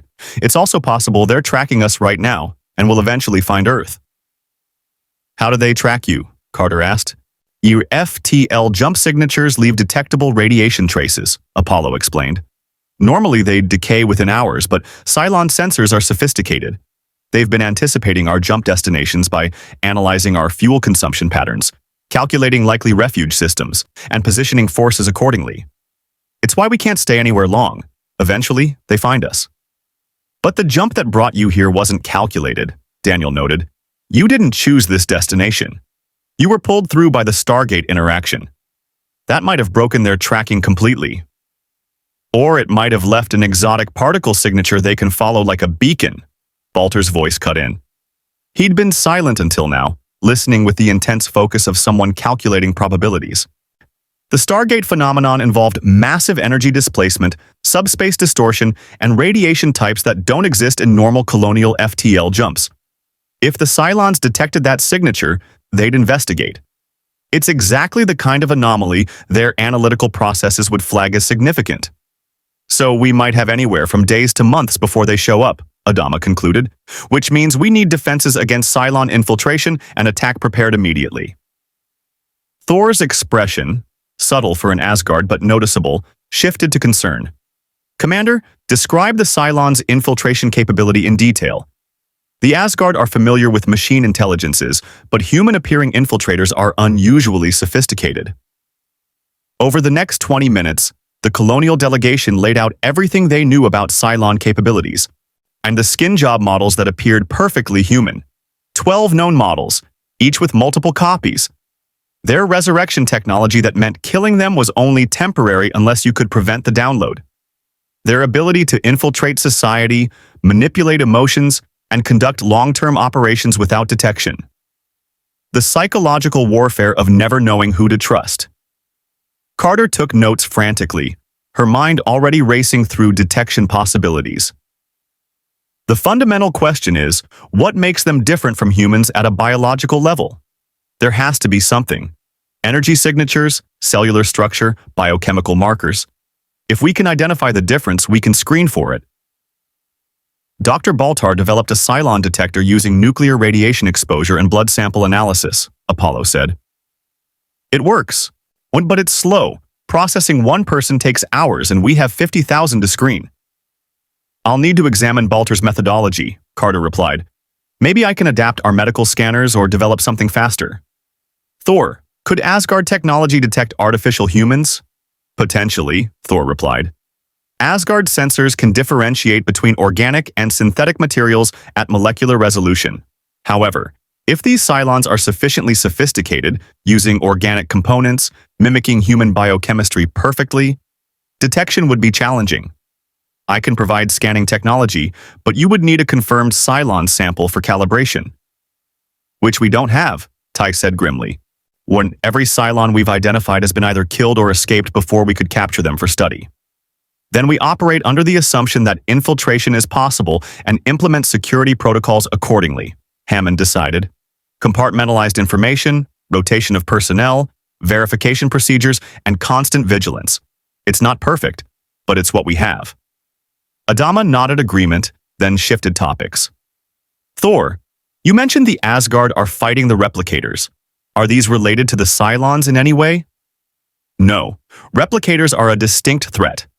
Self-replicating machines composed of Chiron-based blocks that consume all forms of technology to create more of themselves. They were created accidentally by an android, and they've evolved into one of the most dangerous forces in the galaxy. We've been fighting them for decades, and they adapt to every weapon we develop. For the first time, Thor's voice carried something close to weariness. The Asgard are a dying race, Commander. Our cloning technology has degraded our genome to the point of inevitable extinction. The replicators are accelerating that timeline. This is why we cannot devote unlimited resources to Earth's protection. Our own survival is at stake. The admission hung in the air. The Asgard, the most advanced race humanity had encountered, were dying. Fighting a war they were slowly losing.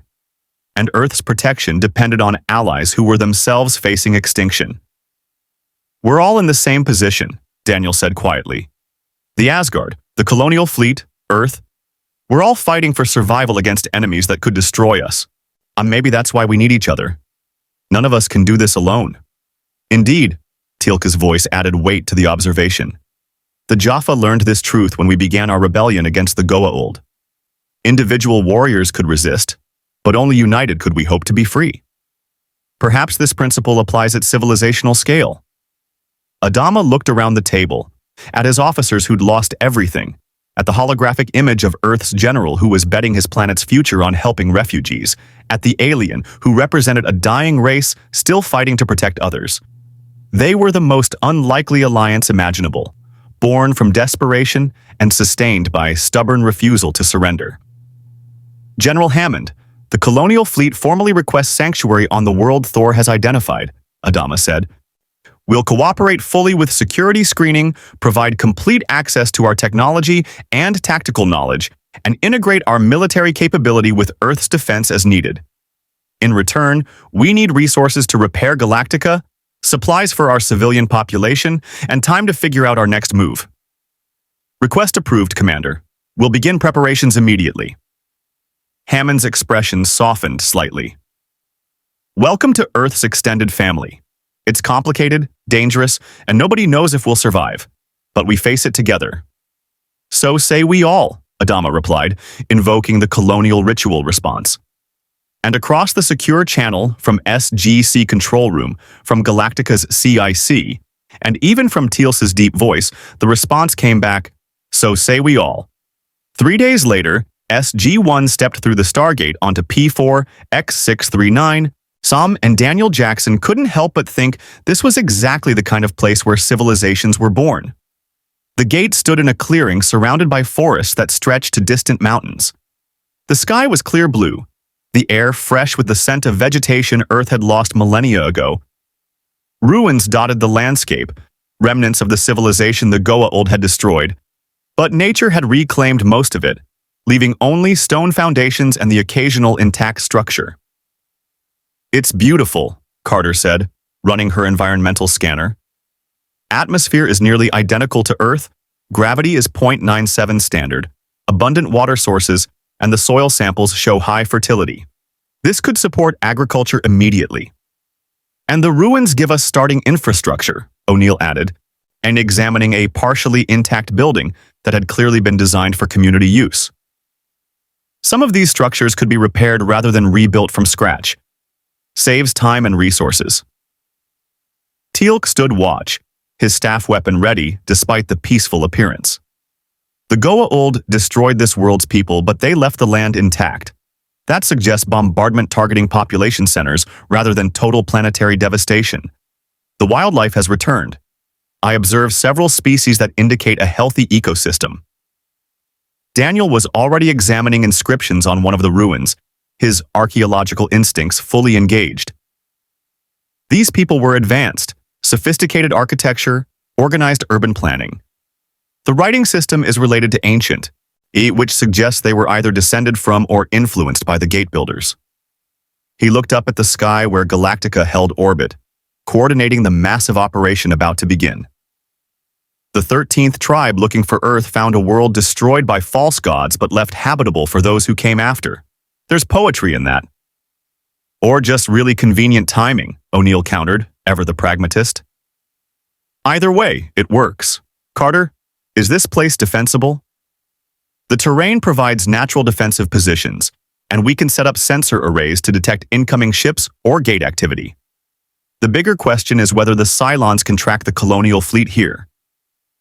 She adjusted her scanner to check for exotic particle signatures. No residual traces from Galactica's orbit so far, but if they used Stargate transport for the civilian population, that should leave minimal FTL signature for Cylons to detect. Over the next hours, SG teams conducted comprehensive surveys while colonial reconnaissance teams arrived via Raptor to assess the planet from their perspective. Chief Tyrol examined the ruins with an engineer's eye, already calculating how much salvaged material could supplement their limited resources. Starbuck flew aerial surveys, mapping the terrain and identifying potential landing zones. And in Galactica's wardroom, President Laura Roslin reviewed the reports with the weight of 50,000 lives on her shoulders. "It's habitable," she said, reading Carter's environmental analysis. "More than habitable, it's ideal for settlement. But it means abandoning the fleet, scattering our ships, are giving up the mobility that's kept us alive." "The mobility that's slowly killing us," Adama countered gently. "Madame President, we've been running for 6 months. People are exhausted, children are growing up in corridors and cargo holds, and we're cannibalizing our own ships to stay mobile. This world gives us a chance to stop running and start rebuilding." Rosalind's expression was conflicted, her hands clutching the sacred scrolls she'd relied on throughout their journey. "The prophecy said we'd find Earth. We found an Earth, not ours, but one that welcomed us. Now you're saying we should settle on another world entirely?" "I'm saying we've found what the prophecy promised: sanctuary, allies, and a chance for survival," Adama replied. "Whether that's on Earth itself, on this world, or somewhere else in this galaxy doesn't change the fundamental truth. We've found hope." She studied him for a long moment, then looked at the holographic display showing P4X639's surface: green forests, clear water, ruins waiting to be rebuilt into something new. The 13th tribe went to Earth. Perhaps we're meant to be the 14th. A new beginning in a new galaxy. "So say we all," Adama said softly. Roslin made her decision. "Inform the fleet. We're going home." The evacuation of the Colonial Fleet took 2 weeks of coordinated chaos. The Stargate allowed transport of people and supplies, But the sheer logistics of moving 50,000 civilians, their possessions, and critical equipment across dimensional portals required military precision that even the Colonial Fleet's exhausted personnel struggled to maintain. These groups of refugees stepped through the event horizon in waves, families clutching children and whatever belongings they'd salvaged from the colonies, engineers carrying tools, medical staff transporting equipment, teachers bringing educational materials. Each group emerged on P4X-639 to find SGC personnel and colonial advance teams guiding them to temporary shelters set up in the ruins. Carter coordinated with Chief Tyrell on power generation, establishing Naquata generators to supplement colonial fuel cells. Daniel worked with colonial historians to document their culture and integrate it with Earth's knowledge base. Teal'c assisted with security protocols, his experience with Goa'uld infiltration tactics proving valuable for Cylon defense planning. And in orbit, Galactica underwent repairs that combined colonial engineering with Earth technology in ways neither civilization had imagined. "We're replacing your damaged hull plating with titanium Naquata alloy composite," Carter explained to Tyrell as they inspected the work crews. "It's heavier than your original armor, but it can withstand energy weapons better, and it interfaces with our shield generator prototypes." "Shield generators?" Tyrell's eyes lit up with engineering enthusiasm. "You're giving us defensive shields?" "Experimental ones, reverse-engineered from Goa'uld technology. They're not as powerful as Haytak shields, but they should stop glancing hits and give you more survivability in combat." Carter pulled up schematics on her tablet. "We're also integrating our sensor systems with your Dratus. Combining colonial tracking capability with our subspace detection should give you better early warning." Tyrell studied the plans with visible emotion. "Major, Galactica's been falling apart for months. We've been patching and praying. This is the first real repair work we've been able to do since the colonies fell." "Well, now you've got allies with resources and a vested interest in keeping you operational," Carter replied with a smile. "Besides, having a Battlestar with nuclear weapons on our side significantly improves Earth's defensive posture against the Goa'uld." By the end of the second week, the transformation was visible. On P4X-639, which the colonial refugees had started calling New Caprica after their lost homeworld, settlements were taking shape. Temporary shelters were being replaced by more permanent structures built from salvaged materials and local resources. Fields were being cleared for agriculture. Children were attending schools in repaired ruins. People were beginning to hope. And in orbit above Earth, Galactica hung like a renewed warrior, scarred but repaired, armed and ready, no longer alone. In SGC's briefing room, Hammond reviewed the final status reports with satisfaction. "Major Carter, assessment of colonial integration?" "Proceeding ahead of schedule, sir. Galactica's repairs are 70% complete. The civilian population is settling on New Caprica with minimal complications, and technology exchange is producing promising results. Chief Tyrell's team has helped us refine our F302 engines, and we've provided them with Naquata reactor technology that significantly extends their operational range. Security concerns? Ongoing. We've screened approximately 40% of the Colonial Fleet using Dr. Balter's detector with Thor's sensor enhancements. No Cylon infiltrators detected so far, but we're maintaining vigilant protocols." Carter's expression turned serious. "Sir, if the Cylons do track them here, we're looking at an enemy we're not prepared for. Advanced AI, human infiltrators, and weapon systems we haven't fully characterized. Then we prepare for that possibility while hoping it doesn't materialize," Hammond decided. "Colonel O'Neill, how's SG-1's integration with colonial personnel?" "Starbuck's been teaching our F302 pilots some of her creative, tactical maneuvers," O'Neill reported with a slight smile. Apollo's joined several gate missions as observer, learning our protocols. Commander Adama and I have established good working relationship based on mutual appreciation for straightforward military thinking and shared skepticism of politicians."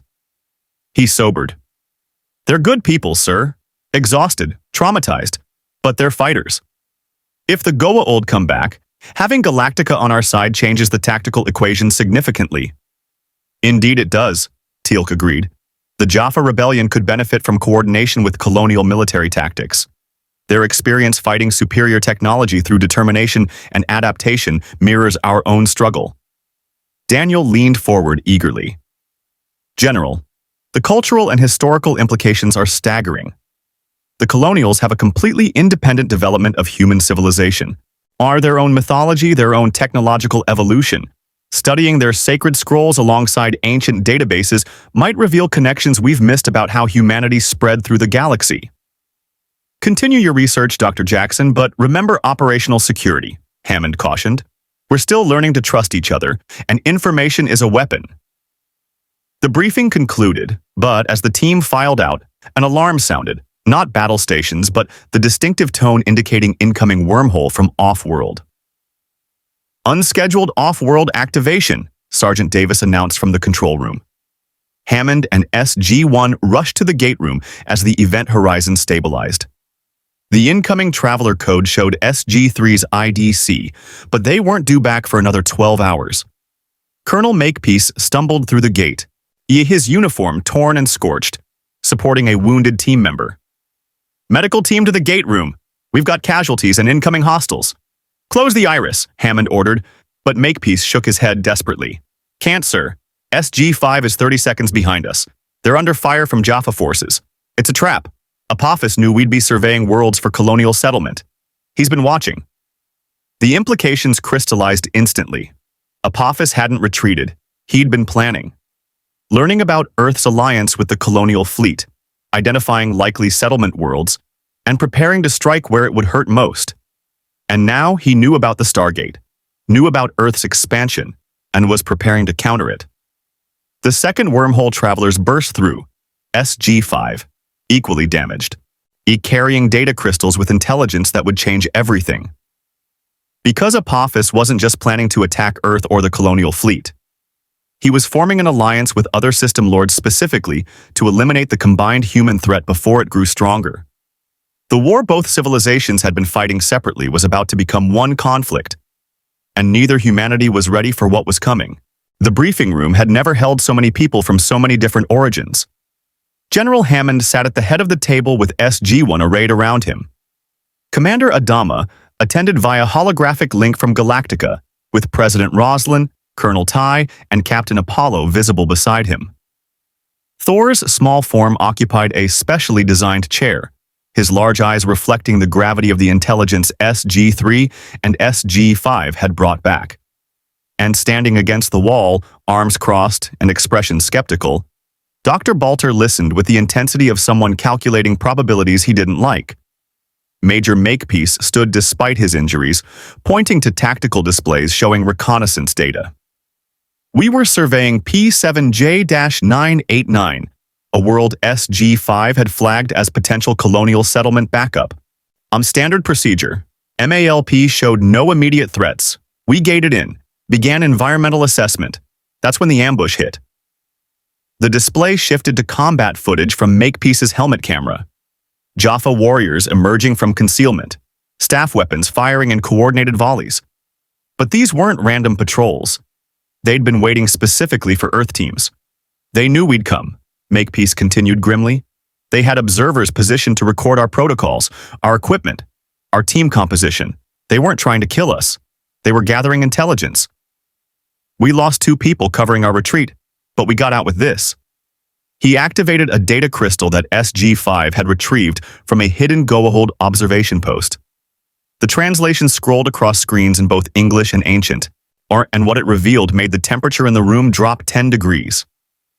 It's a strategic analysis, Carter said, her voice tight as she read. Apophis has been compiling intelligence on Earth's capabilities since our first encounter. Gate addresses we've visited, allies we've contacted, technology we've acquired. And now, she highlighted a section. He's shared this analysis with Baal, Cronus, and you. He's trying to form a System Lord coalition specifically targeting Earth and the Colonial Fleet. The argument he's making is actually sophisticated, Daniel added, reading the political portions. He's not framing this as revenge or conquest. He's positioning Earth and the Colonials as an existential threat to Goa'uld supremacy. A human civilization with FTL technology, independent of the Gate system, nuclear weapons, and growing alliances with the Tok'ra and Jaffa rebellion. He's making the case that if the system lords don't act now, humanity will become unstoppable. And he's not entirely wrong, O'Neill muttered. We are building alliances, acquiring tech, and generally making ourselves a pain in the Goa'uld's collective ass. From their perspective, we're exactly the kind of threat you eliminate before it grows. Adama's holographic image leaned forward. How many system lords are we talking about? What kind of forces could they assemble? At full strength, the system lords command thousands of Hatak motherships, millions of Jaffa warriors, and resources from hundreds of enslaved worlds, Teal'c answered, his voice carrying the weight of his former service. A coordinated assault by even 4 system lords would represent overwhelming force against Earth's current defensive capability. And the Colonial Fleet, Roslyn added, her face pale but composed. If they're targeting us as well, New Caprica is vulnerable. We've just settled 50,000 civilians on a world they could find through the Stargate. New Caprica is protected under the treaty, Thor interjected. The Goa'uld cannot attack it directly without violating their agreement with the Asgard. But they can attack Earth, attack Galactica when it's away from protected space, and make our lives miserable in a dozen ways that don't technically violate the treaty, O'Neill countered. Ooh, the Goa'uld are lawyers with god complexes. They'll find loopholes. Hammond studied the intelligence with the expression of a commander, recognizing his worst strategic nightmare materializing. Recommendations? We need better intelligence on system lord movements, Carter said immediately. If Apophis is building a coalition, we need to know who's joining, what forces they're committing, and when they plan to strike. That means deeper Tok'ra cooperation and possibly direct reconnaissance of Goa'uld territories. We also need to accelerate defensive preparations, Makepeace added. Upgrade Earth's orbital platforms, expand the F-302 wing, and integrate Galactica's capabilities into our defense grid. If they come, we need every advantage we can get. And we need to disrupt their alliance before it solidifies, Daniel suggested. The system lords are constantly competing with each other. If we can exploit those divisions, make them distrust Apophis's motives, we might prevent the coalition from forming at all. Adama's tactical mind was clearly working through scenarios. General Hammond, the Colonial Fleet has experience fighting against superior numbers and technology. Our tactics emphasize mobility, surprise, and hitting enemy logistics rather than direct confrontation. If Earth and Galactica coordinate operations, we could conduct raids that make the Goa'uld reconsider the cost of attacking us. Raids on Goa'uld territories? Hammond's eyebrows rose. That's a significant escalation, Commander. They've already escalated by forming a coalition against us, Adama countered. Waiting for them to attack on their terms guarantees we fight defensively with no strategic initiative. But if we hit their supply lines, their mining operations, their slave processing facilities, we force them to defend their empire instead of focusing everything on destroying us. It's tactically sound, Teal'c acknowledged. The Goa'uld control vast territories through intimidation and the assumption of invulnerability. Demonstrating that their holdings are vulnerable would force them to redistribute forces, potentially weakening any assault they're planning. It would also make us look like the aggressors, Davis countered from the Pentagon liaison position. International politics aside, it could justify Apophis's argument that humanity is a threat that needs to be eliminated. We're already designated as threats, Roslyn pointed out, her voice carrying the moral authority she'd developed as the Colonial Fleet's civilian leader. The Goa'uld enslaved humanity across this galaxy for millennia. They committed genocide against the Talon, they've attacked Earth directly, and they view all humans as either slaves or hosts for their parasites. We're not starting this war. We're acknowledging the war that's been waged against humanity for thousands of years. The argument resonated. Even the Pentagon officials couldn't deny the fundamental truth. The Goa'uld had never been neutral or peaceful. Earth's survival had always depended on fighting back. And the Colonial Fleet's arrival had simply made humanity's resistance more visible. Thor, what's the Asgard position on offensive operations against the Goa'uld? Hammond asked directly. The Asgard are prohibited by treaty from direct military action against system lords who honor the Protected Planets Agreement, Thor replied carefully. However, the treaty does not prevent Earth or its allies from defending themselves through proactive measures. If you conduct operations against Goa'uld territories, we cannot assist, but we also cannot prevent you from acting in your own defense. Translation: You're on your own, but we won't stop you, and we won't condemn you. Then we have a decision to make, Hammond said, looking around the table. Do we wait for the System Lords to organize an attack on their terms? Or do we take the initiative and disrupt their preparations? Before anyone could answer, Baltar spoke for the first time. There's a third option you're all overlooking. Every eye turned to him, and he shifted uncomfortably under the attention. The Cylons. What about them? Apollo asked warily. You've all been operating under the assumption that the Cylons and the Goa'uld are separate threats, Baltar explained, his hands gesturing as he worked through the logic. But what if they're not? What if the Cylons tracked us here, detected the Goa'uld presence, and are currently analyzing the strategic situation?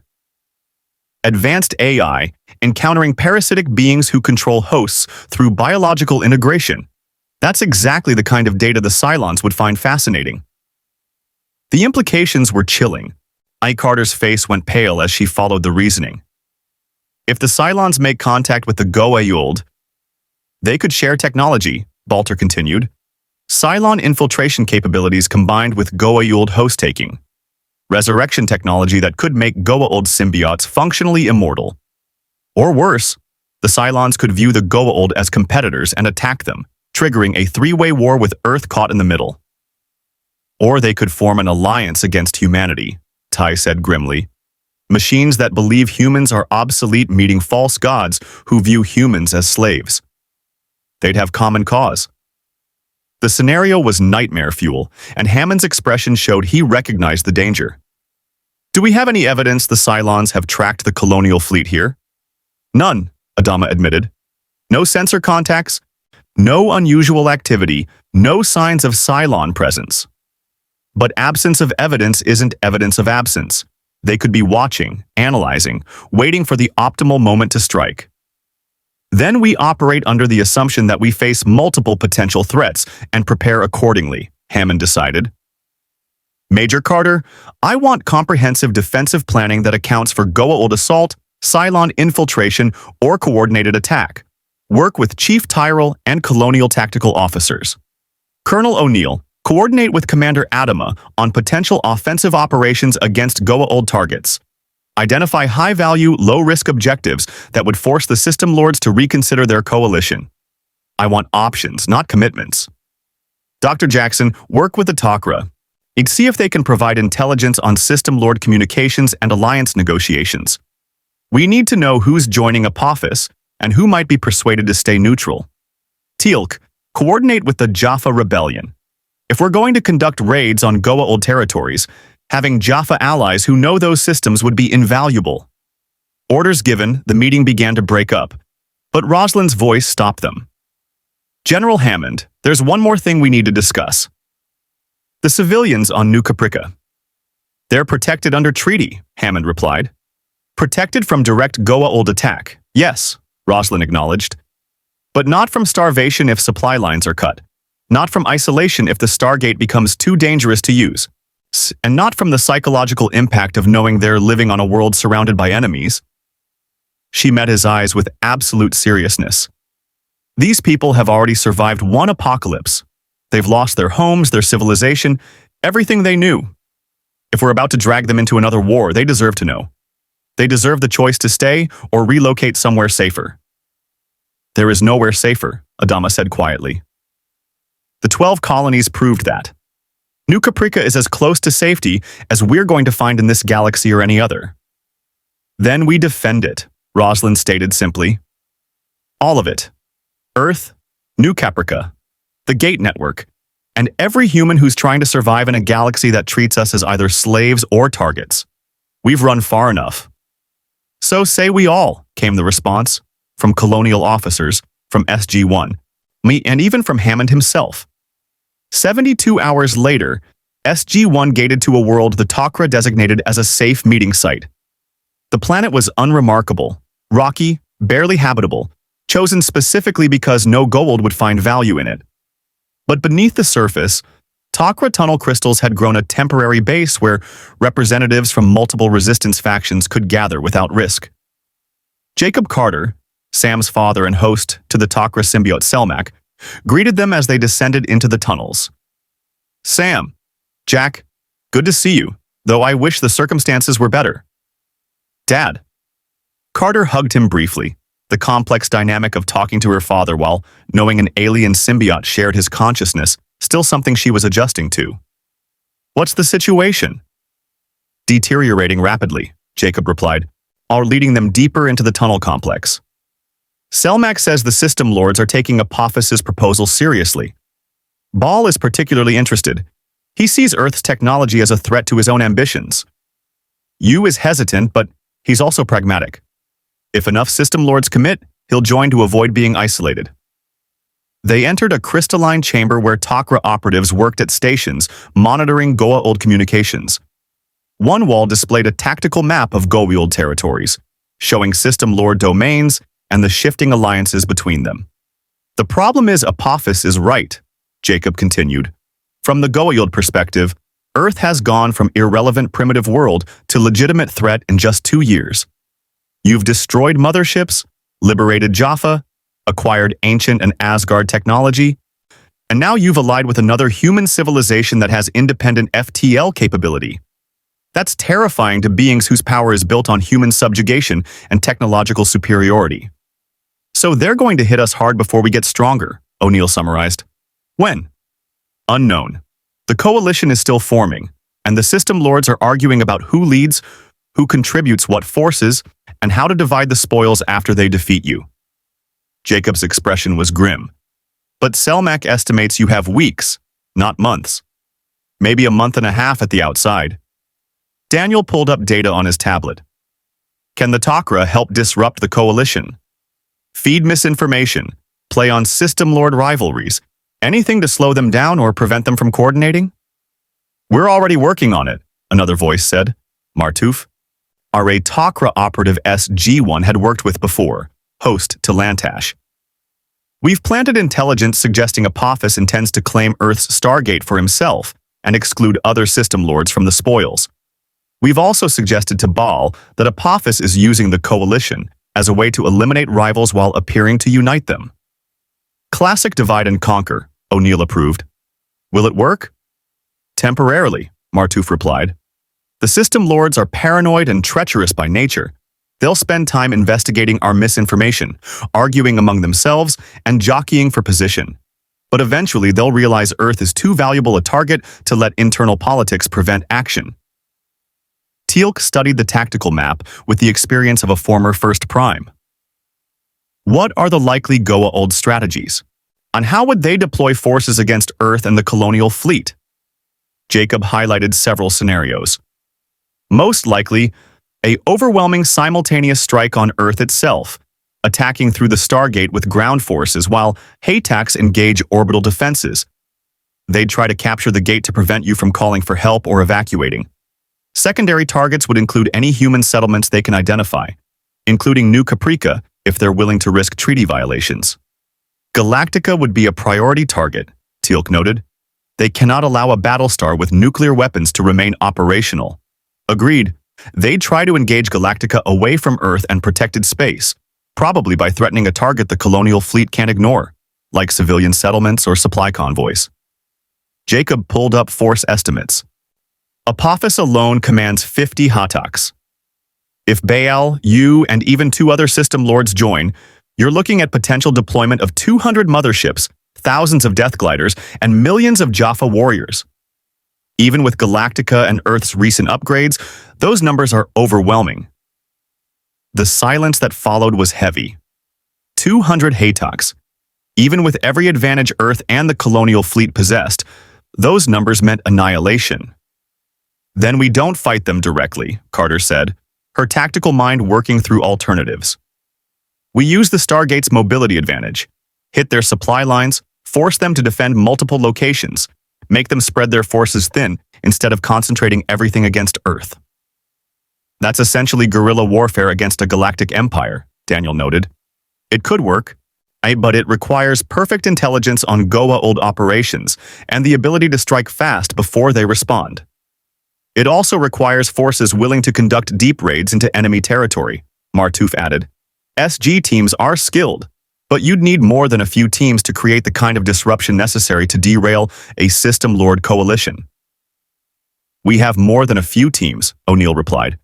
We have Galactica's Viper squadrons, Raptor recon capability, and Colonial Marines trained for boarding operations.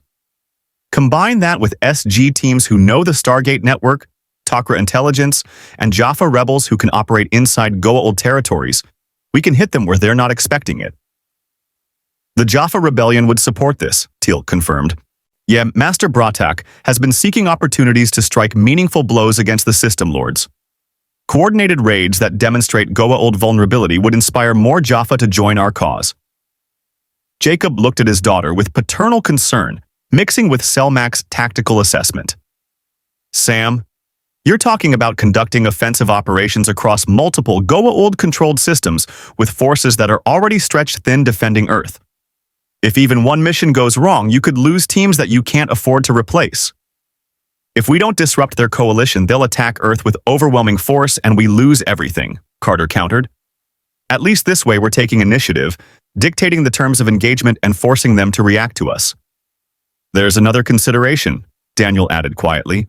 The Cylons. If they've tracked the Colonial Fleet here, they're watching everything.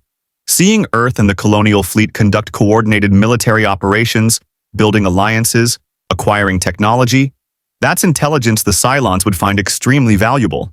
We could be demonstrating capabilities they'll use against us. The reminder cast a pall over the planning. They were fighting on multiple fronts, actual and potential, against enemies with different capabilities and motivations. The Goa'uld wanted to enslave humanity. The Cylons wanted to eliminate humanity. The replicators threatened everyone. And Earth was caught in the center with allies who were themselves facing extinction. Then we move fast, O'Neill decided. Hit the Goa'uld hard before the coalition solidifies. Demonstrate that attacking Earth costs more than it's worth. And do it all while watching for Cylon infiltration and preparing for the possibility they show up to complicate things further. He looked around at the assembled resistance members. We've been playing defense since we reactivated the Stargate. Time to remind the galaxy that humans are dangerous when we're cornered. Jacob smiled despite his concerns. You sound like your old self, Jack. Okay, let's plan some raids. But we're going to need targets that matter. Hitting random outposts won't convince the System Lords to back off. We need to strike where it hurts their pride, their resources, and their confidence. Selmak has identified several possibilities, Martouf said, pulling up intelligence data. Goa'uld Naquadah mining operations, slave processing facilities, shipyards, and supply depots. Each target represents a strategic asset the System Lords depend on to maintain their empires. Carter studied the options with growing interest. A Naquadah mine would be perfect. Naquadah powers all Goa'uld technology. It's their strategic resource.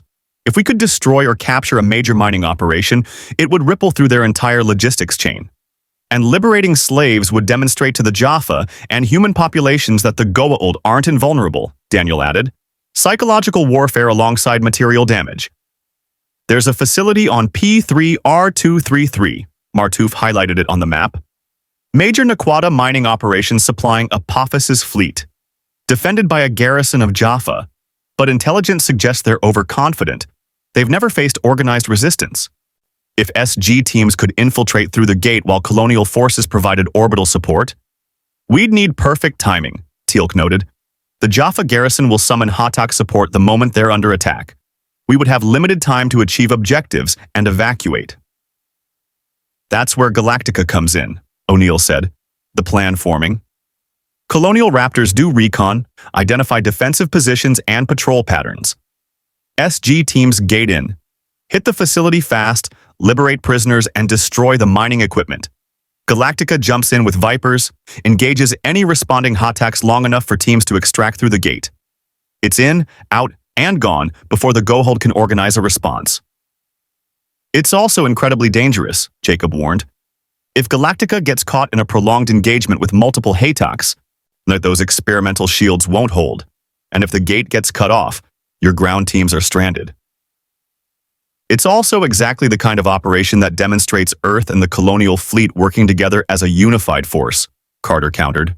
If we pull it off, it sends a message to the system lords that we're not waiting to be attacked. We're taking the fight to them. The debate continued, refining tactics and contingencies, but the fundamental decision had been made. Earth and the Colonial Fleet were going on the offensive. As SG-1 prepared to return through the gate with the intelligence data, Jacob pulled his daughter aside. "Sam, be careful. Your mother would never forgive me if something happened to you because I helped plan a suicide mission." "It's not suicide, Dad," Carter replied, though her smile was tight. "It's calculated risk, and it's necessary. Still, watch your six. And tell Jack if he gets you killed, Selmak and I are going to find a way to resurrect him just so we can kill him again." "I'll pass that along," Carter promised, hugging him once more before joining her team. As the wormhole engaged and SG-1 stepped through, Jacob watched with Selmak's ancient wisdom mixing with a father's worry. "They are brave, these humans," Selmak observed through their shared consciousness. "They're crazy," Jacob replied. "But yeah, they're also the best chance we've got." Back on Earth, in Galactica's CIC, Commander Adama received the mission briefing from SG-1 and made his own decision. "We're in," he told Hammond over the secure channel. "The Colonial Fleet stands with Earth. So it's time to show the Goa'uld what happens when they threaten humanity." "So say we all," came the response from both civilizations. And across the galaxy, in places neither humanity knew, sensors registered unusual activity. Cylon algorithms analyzed data streams. Ancient monitoring systems activated protocols dormant for millennia.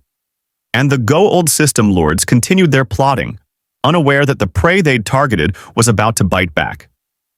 The war for humanity's survival was entering a new phase, and nothing would ever be the same. The mission briefing aboard Galactica drew personnel from two civilizations who'd never expected to fight side by side. In the Battlestar's largest briefing room, colonial officers sat alongside SG team members while holographic displays, a hybrid of Earth and colonial technology, showed the target in three-dimensional detail. P3R-233, a barren rock orbiting a dying star, and beneath its surface one of Apophis's largest Naquata mining operations. Intelligence courtesy of the Tok'ra shows 3,000 slaves working the mines under Jaffa supervision, Major Carter explained, highlighting the facility's layout. 200 Jaffa warriors in garrison, 6 Hatak-class motherships in orbital patrol rotation, 2 on station at any given time, the others at nearby systems. The mine produces approximately 40 tons of refined Naquata monthly, supplying Apophis's weapons manufacturing and ship construction. 40 tons, Chief Tyrell whistled low. That's enough to power an entire fleet for months. Which is why destroying it hurts Apophis, strategically, and sends a message to the other system lords, O'Neill added. Hit them where their wallets live, they start reconsidering whether forming a coalition against Earth is worth the cost. Commander Adama studied the tactical display with the eyes of someone who'd planned desperate operations before. What's the defensive posture?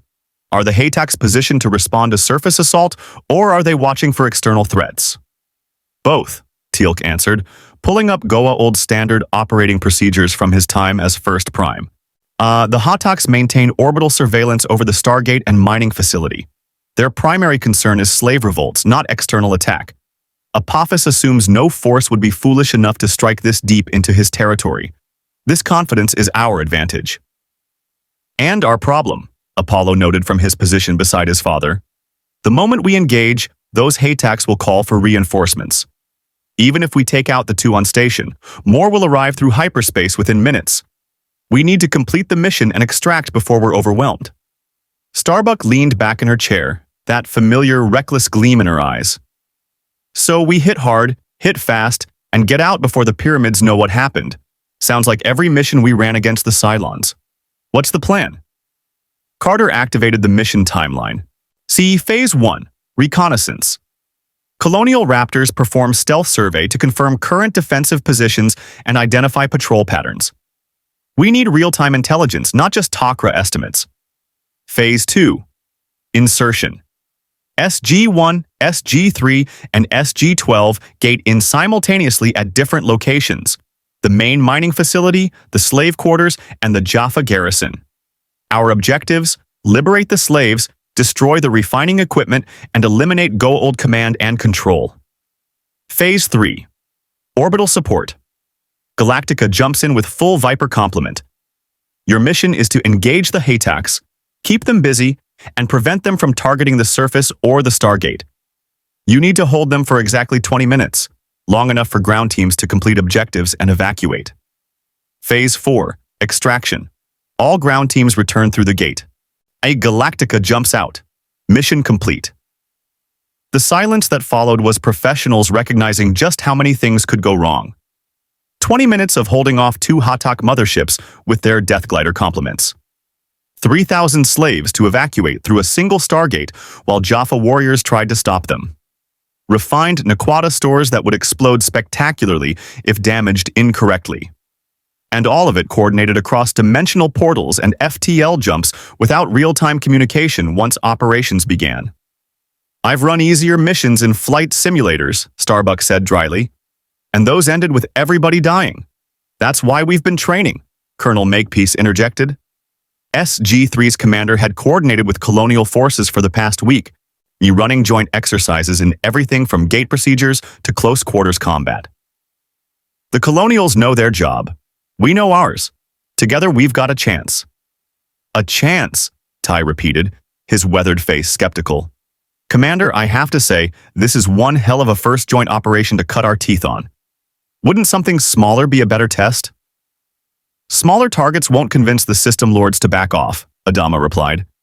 "And we don't have time to work our way up. If Apophis's coalition solidifies in the next few weeks, Earth and New Caprica face an assault we can't survive. This mine is strategic, symbolic, and achievable if we execute perfectly." "Execute perfectly or die trying," O'Neill muttered.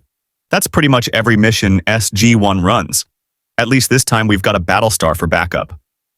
Daniel raised his hand slightly, on drawing attention. "There's a moral dimension we should discuss. 3,000 slaves. We're planning to liberate them, but then what? Where do they go? We can't gate 3,000 people to Earth without extensive screening. Any of them could be Goa'uld infiltrators. But we also can't leave them there to die when Apophis retaliates against the mine." "We bring them to New Caprica." President Roslin's voice came through the communication link from the planet's surface. "The Colonial people understand what it means to be refugees. We have space, we have supplies, and we have the moral obligation to help those we liberate. I'll authorize immediate settlement." "That's 3,000 potential Goa'uld security risks added to 50,000 Colonial civilians," Davis pointed out from the Pentagon liaison position at SGC. "Madame President, with respect, that's a massive vulnerability." "It's also the right thing to do," Roslin countered with quiet steel. "We don't liberate people only to abandon them because it's inconvenient or dangerous. If we're going to fight the Goa'uld, we fight for something beyond mere survival. We fight for the principle that humans aren't slaves. Period." Hammond's voice joined the discussion. "The President is correct. We'll establish quarantine and screening protocols, but we're not leaving those people behind. Dr. Fraser, coordinate with Colonial medical staff on processing 3,000 refugees for potential Goa'uld symbiote infection." "Yes, sir," Fraser replied, already pulling up the medical protocols. "We'll need to screen for symbiotes in host bodies and for Goa'uld larvae among the Jaffa we might liberate. This is going to be a logistical nightmare." "Welcome to Earth's alliance with the Colonials," O'Neill said with dark humor, "where the logistics are impossible and the morals are non-negotiable." The briefing continued into tactical details. Viper squadrons would deploy in 3 waves: advanced fighters engaging Death Gliders, heavy strike package targeting Haytak weapons emitters, and reserve force ready to cover Galactica's withdrawal. SG teams would carry C4 explosives, Naquata-enhanced charges, and weapons optimized for fighting Jaffa in close quarters. The Tok'ra had provided gate addresses for emergency fallback positions if extraction through the primary gate failed. "One more thing," Balter's voice cut through the planning. He'd been observing silently until now. "So you're all operating under the assumption the Cylons aren't watching. What if they are? What if they see this operation, analyze your tactics, and use that intelligence against you later? The question hung like a curse. Apollo's jaw tightened visibly. His complicated history with Baltar making even reasonable observations feel like manipulation. But the scientist wasn't wrong. If the Cylons are here, they're already gathering intelligence on everything we do, Carter replied. This operation doesn't reveal anything they couldn't learn from passive observation. And we can't paralyze ourselves worrying about theoretical threats when we have a confirmed enemy actively planning our destruction. Theoretical, Baltar repeated with bitter amusement. Yes, just like the Cylons' return to the colonies was theoretical. Right up until the nuclear warheads started falling. Baltar! Adama's voice carried command authority that silenced the room. We're aware of the risk. We're proceeding anyway because it's necessary. If you have constructive input, provide it. If not, you're dismissed. The scientist's face flushed, but he nodded curtly and fell silent. The subtext was clear. Baltar's guilt over his role in the Cylons' initial attack on the colonies still haunted him, made him see their shadow in everything. Valid paranoia, but not helpful when planning required confidence. Final question, Teal'c said, his deep voice cutting through the tension. If this operation succeeds, how will the Goa'uld respond? We are not merely raiding their territory. We are demonstrating that their holdings are vulnerable and their slaves can be liberated. This will enrage them. Good, O'Neill replied bluntly. Enraged enemies make mistakes. They overcommit. They act on emotion instead of strategy, and they give us openings we can exploit. The system lords have ruled through fear and perceived invincibility for millennia. Time to show the galaxy they bleed. Apophis will escalate, Hammond warned. This could trigger the very coalition assault we're trying to prevent. Or it could fracture the coalition, Daniel countered. If Apophis can't protect his own holdings, why would Bal or you trust him to lead a unified assault? System lords respect strength. If we make Apophis look weak, his allies might abandon him rather than risk being associated with failure. The strategic gamble was clear. Success could disrupt the coalition. The failure could unite the system lords against Earth faster than diplomacy ever could. And there was no way to know which outcome would materialize until the operation was complete. We launch in 36 hours, Adama decided. That gives reconnaissance time to confirm defensive positions and allows ground teams to finalize loadouts. Colonial and Earth forces will run joint simulations until we can execute this operation in our sleep. Questions? Starbuck raised her hand. Yeah. Are we getting call signs? Because if I'm dying alongside Tauri, I at least want to know what to call them when I'm cursing their tactical decisions.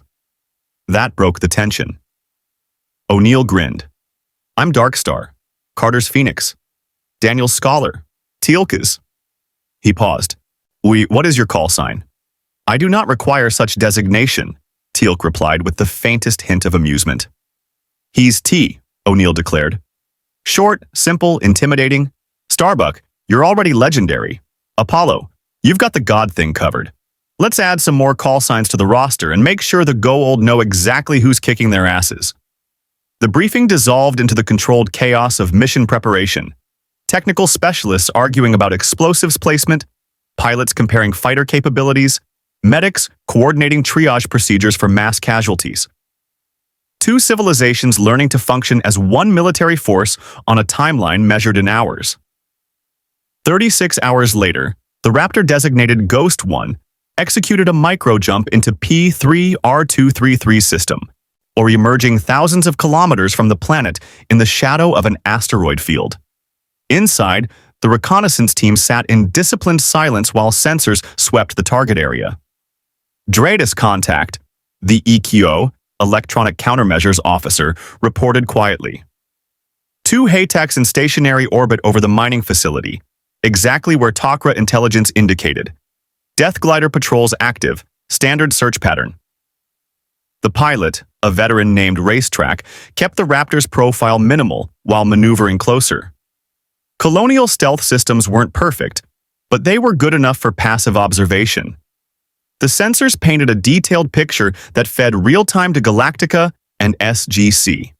Mining operation confirmed active, the ECO continued. Energy signatures consistent with Naquata refining. Line, I'm picking up Stargate proximity. Approximately 2 kilometers from the main facility. Elevated position with clear sightlines. Jaffa patrol presence around the gate. Looks like 20 warriors, rotating shifts. Ground-penetrating scan of the facility, Racetrack ordered. The sensors shifted focus, using exotic particles to map the underground structure. What they found made Racetrack's jaw clench. Frack. The slave quarters are deeper than Takra intelligence indicated. They've got them working 3 levels down in excavated chambers. Radiation levels are off the charts. They're not using safety protocols. These people are being worked to death. The Ikio's voice was tight. We've seen this before. Cylon labor camps weren't this brutal. Get everything, Racetrack commanded. Structural details, guard rotations, ventilation systems, power distribution. SG teams need to know exactly what they're gating into. For 2 hours, Ghost One mapped every detail of the facility while remaining undetected. The Hatoks continued their patrol, oblivious to the fact they were being cataloged for destruction. The Jaffa garrison went through their routines without knowing Liberation forces were analyzing their every movement. When the reconnaissance was complete, Racetrack executed a silent withdrawal jump, translating back to Galactica with intelligence that would either make the mission possible or prove it was suicide. In Galactica's CIC, the final briefing incorporated the new data. The news wasn't encouraging. Slave quarters are more extensive than we thought, Carter reported, studying the scans. 3 levels, multiple chambers, perhaps 4,000 people total. Evacuating them through a single Stargate in 20 minutes is going to be nearly impossible. Then we adjust the timeline, Makepeace said. 30 minutes. Galactica holds the Hatoks longer. Galactica's shields won't hold 30 minutes against sustained Hatok bombardment, Tyrol countered, pulling up damage projections. Our experimental shields are good, but they're not that good. 25 minutes absolute maximum before we risk catastrophic failure. 25 minutes to evacuate 4,000 people, Daniel calculated quickly. That's 160 people per minute, nearly 3 per second through the gate. It's physically impossible unless we have multiple exit points or compress the timeline. We compress the timeline, Adama decided. Ground teams move faster, instead of methodical clearing. Now we hit hard and create chaos. Jaffa defenders will be disorganized, slaves will be moving toward the gate, and in that confusion we evacuate as many as possible in the time we have. And the ones we don't evacuate? Apollo asked quietly. The silence that followed was answer enough. They'd save who they could. The rest would face Apophis's wrath when he realized his mind had been hit. There's no perfect solution, Rosalind's voice came through with painful clarity. We save who we can and we live with the cost. That's what war means. That's what the 12 colonies taught us. So say we all, came the automatic response. O'Neill stood, checking his P90 with practiced ease. All right, campers, we've got 5 hours until insertion. Get your gear, some say your prayers to whatever gods you believe in, or don't believe in, and prepare to show the Goa'uld that humanity's done playing defense. As the briefing room emptied, Carter found herself standing beside Apollo, both of them studying the tactical display showing P3 R-233. You've done this before, she said quietly. Run operations where success means people die, but failure means everybody dies. Too many times, Apollo replied. Every decision the Colonial Fleet made after the fall involved that calculation. Who gets food rations? Which ships get repair priority? Who flies the dangerous missions? It doesn't get easier. You just learn to carry it. How? You remember why you're fighting, Apollo said, meeting her eyes. You remember that the people you couldn't save would want you to save the ones you can. And you keep going. Because stopping means everything was for nothing. Carter nodded slowly, understanding in a way she hadn't before joining this fight. The Colonial Fleet's experience with survival wasn't just tactical, it was psychological. These people had learned to function in the space between hope and despair, to make impossible choices and continue anyway. We're going to pull this off, she said with more confidence than she felt. We'd better, Apollo replied with a slight smile. Because if we don't, both our civilizations are going to have very short, very unpleasant futures. 5 hours later, The Stargate on P3R-233 activated without warning. The event horizon exploded outward, and before the Jaffa guards could react, the first SG team was through. Weapons firing, smoke grenades deployed, chaos erupting across the gate platform. Simultaneously, in orbit above, space tore open with the characteristic flash of FTL translation. Galactica had arrived, and the Battle of P3R-233 had begun. The Battlestar Galactica materialized in P3R-233's orbit with tactical precision that spoke to months of desperate combat experience. Vipers launched from her flight pods in waves before the FTL flash had fully dissipated. 40 fighters screaming into attack formation with pilots who'd learned to fly combat missions in their sleep. Dratus contact, 2 Haytaks bearing 347 Mark 6, Lieutenant Gata reported from his tactical station. They're reacting to our jump. Shields coming online, weapons charging. All batteries target the lead Haytak shield emitters, Adama ordered, his voice carrying the calm of a commander who'd faced worse odds. Viper squadrons, engage their death gliders before they can organize. Don't give them time to think. Starbuck's voice crackled across the tactical net with barely contained aggression. All wings, this is Starbuck. We're here to make pyramids cry, break and attack. The Vipers scattered into attack patterns that would have violated every Colonial Fleet safety regulation if anyone had been paying attention to regulations. Starbuck's fighter dove toward the nearest Haytak in a trajectory that put her directly in its firing solution. Then jinked hard left as the staff cannons fired, their energy blasts passing through space she'd occupied a microsecond earlier. Too slow, she laughed, her targeting computer locking onto a death glider that had launched to intercept. Colonial kinetic rounds stitched across the Goa'uld fighter's hull, and it exploded in a cascade of debris. Splash 1 pyramid jock. These things fly like cargo haulers. But there were dozens more death gliders launching, and the 2 Haytaks were repositioning to bring their full weapons arrays to bear. Galactica's main batteries opened fire with the distinctive thoom-thoom-thoom of kinetic projectiles accelerated to relativistic velocities. The rounds hammered against the lead Haytak's shields, each impact creating cascading energy ripples across its defensive envelope. Shields holding on target 1, Gata reported. But we're degrading them. Estimate 40% reduction in shield strength. Keep firing, Adama commanded. Mr. Tyrell, status on our shields? From the hangar deck where he monitored systems, Tyrell's voice carried tension. Experimental shields are holding, but they're not designed for this kind of sustained fire. The Haytaks are targeting our flight pods.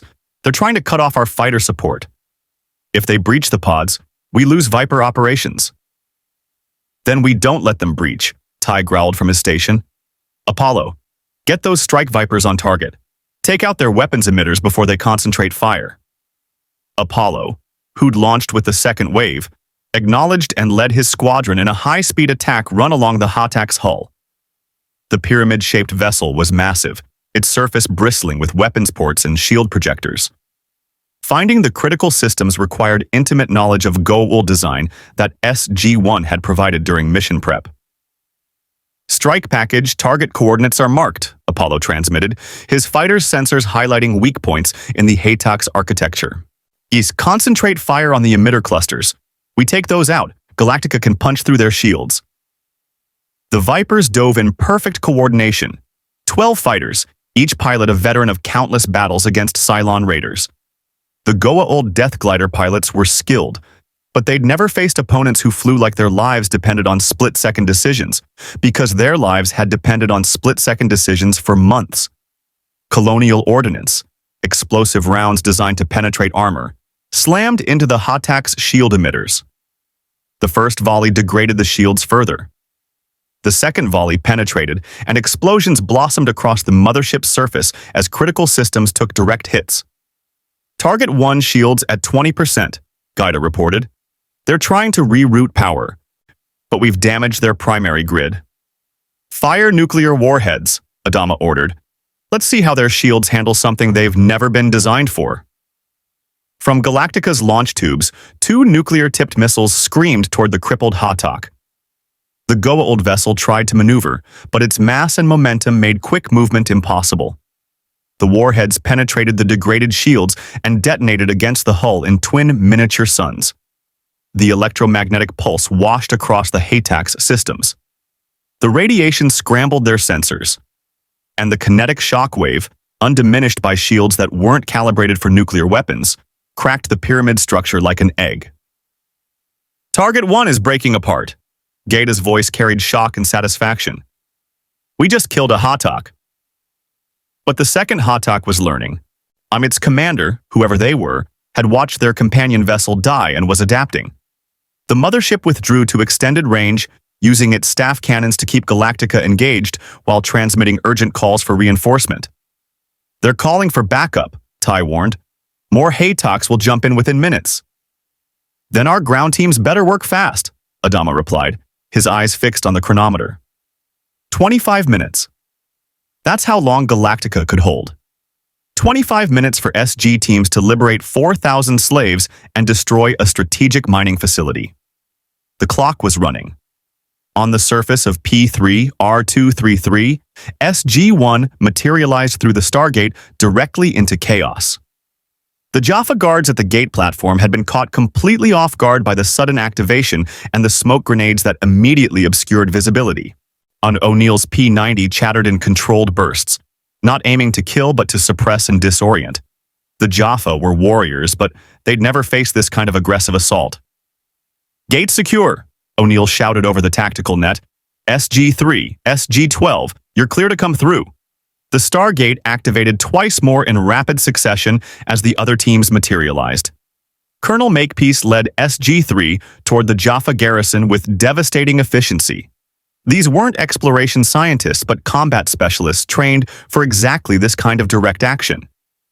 SG-12 moved toward the mining facility's main entrance with demolition equipment that would make the Naquata refining operation a smoking crater. Daniel, Teal'c, with me, O'Neill ordered, his team breaking toward the slave quarters entrance that reconnaissance had identified. Yet, we've got 4,000 people to evacuate and not nearly enough time. They moved through corridors carved from rock, past machinery that hummed with Naquata-powered energy, toward the sounds of confusion echoing from deeper in the complex. The slaves had heard the explosions, felt the facility shake, and were reacting with the desperate hope of people who'd been waiting for rescue or death, whichever came first. Teal'c led point, his staff weapon and intimate knowledge of Goa'uld facilities making him invaluable. The slave quarters will be guarded by Jaffa overseers. They will not surrender. Their loyalty to Apophis is absolute. We must neutralize them quickly. They rounded a corner and found exactly what Teal'c predicted. 3 Jaffa warriors standing before a massive door that sealed the slave chambers. The Jaffa raised their staff weapons, but Teal'c was faster. His own staff weapon discharged, the energy blast taking down 1 warrior. O'Neill's P-90 dropped the second. Carter's Zat gun stunned the third before he could call for help. Door controls, Daniel said, moving to the panel. It's locked from the outside. They keep the slaves sealed in when they're not working. His hands moved across the alien interface with the confidence of someone who'd learned to read ancient and Goa'uld script through necessity and obsession. Got it. Opening now? The door groaned open, revealing a chamber that made Carter's breath catch. Thousands of people, human, Jaffa, who'd been born into slavery, and species she didn't recognize, stared at the opening with expressions mixing fear and desperate hope. They were emaciated, dirty, showing signs of radiation sickness and brutal labor. Children clung to parents. The elderly supported each other. This was genocide through forced labor, and it had been happening while the system lords debated which worlds to conquer next. Listen up, O'Neill's voice carried command authority that cut through the murmuring. I'm Colonel Jack O'Neill, United States Air Force, Earth. We're here to get you out. The Stargate is active, and we're evacuating everyone we can. Move quickly, move orderly, and get to the gate. Run. For a heartbeat, nobody moved. The concept of rescue so foreign that they couldn't process it. Then an elderly man stepped forward, looked O'Neill directly in the eyes, and said in heavily accented but recognizable English, "You are Tauri. The legends spoke of you, the first world, where humanity began." "Yeah, we're from Earth," O'Neill confirmed, "and right now Earth is offering sanctuary to anyone who can reach the Stargate in the next 20 minutes. So let's move." That broke the paralysis. People surged toward the exit. Not panicked stampede, but desperate movement by those who'd learned to function under impossible conditions. Teal'c and Carter positioned themselves to guide the flow, while Daniel moved deeper into the chambers to find anyone too weak or injured to move on their own. SG-1, this is SG-12, the radio crackled. We've planted charges on the refining facility. Detonation in 15 minutes. Be clear of the blast radius. SG-3, garrison is neutralized, Makepeace reported. We've liberated approximately 300 Jaffa who were being held as punishment detail. They're armed now and helping with evacuation. Some want to join the rebellion. Tell them they're welcome, O'Neill replied, helping an injured child toward the exit. Anyone who wants to fight the Goa'uld has a place with us. Move everyone toward the gate. The evacuation became a controlled flood. Thousands of people moving through corridors toward the Stargate platform, where the event horizon shimmered with promise of escape.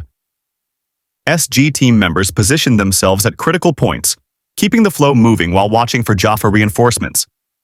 But the Jaffa garrison, what remained of it, wasn't surrendering. Deep in the facility, a first prime named Horak watched the chaos on security monitors and made his decision. He couldn't stop the evacuation, couldn't defeat the invaders, but he could send a message. He activated the facility's self-destruct protocol. In Galactica's CIC, the tactical situation was deteriorating. 3 more Hotaks just jumped in, Gaeta reported, his voice tight. Apophis must have had reinforcements closer than we thought. They're forming up for coordinated assault. Adama watched the Dratus display, where 4 Hotak motherships now surrounded his Battlestar. 1 crippled and dying, 3 fresh and fully armed. The numbers were impossible.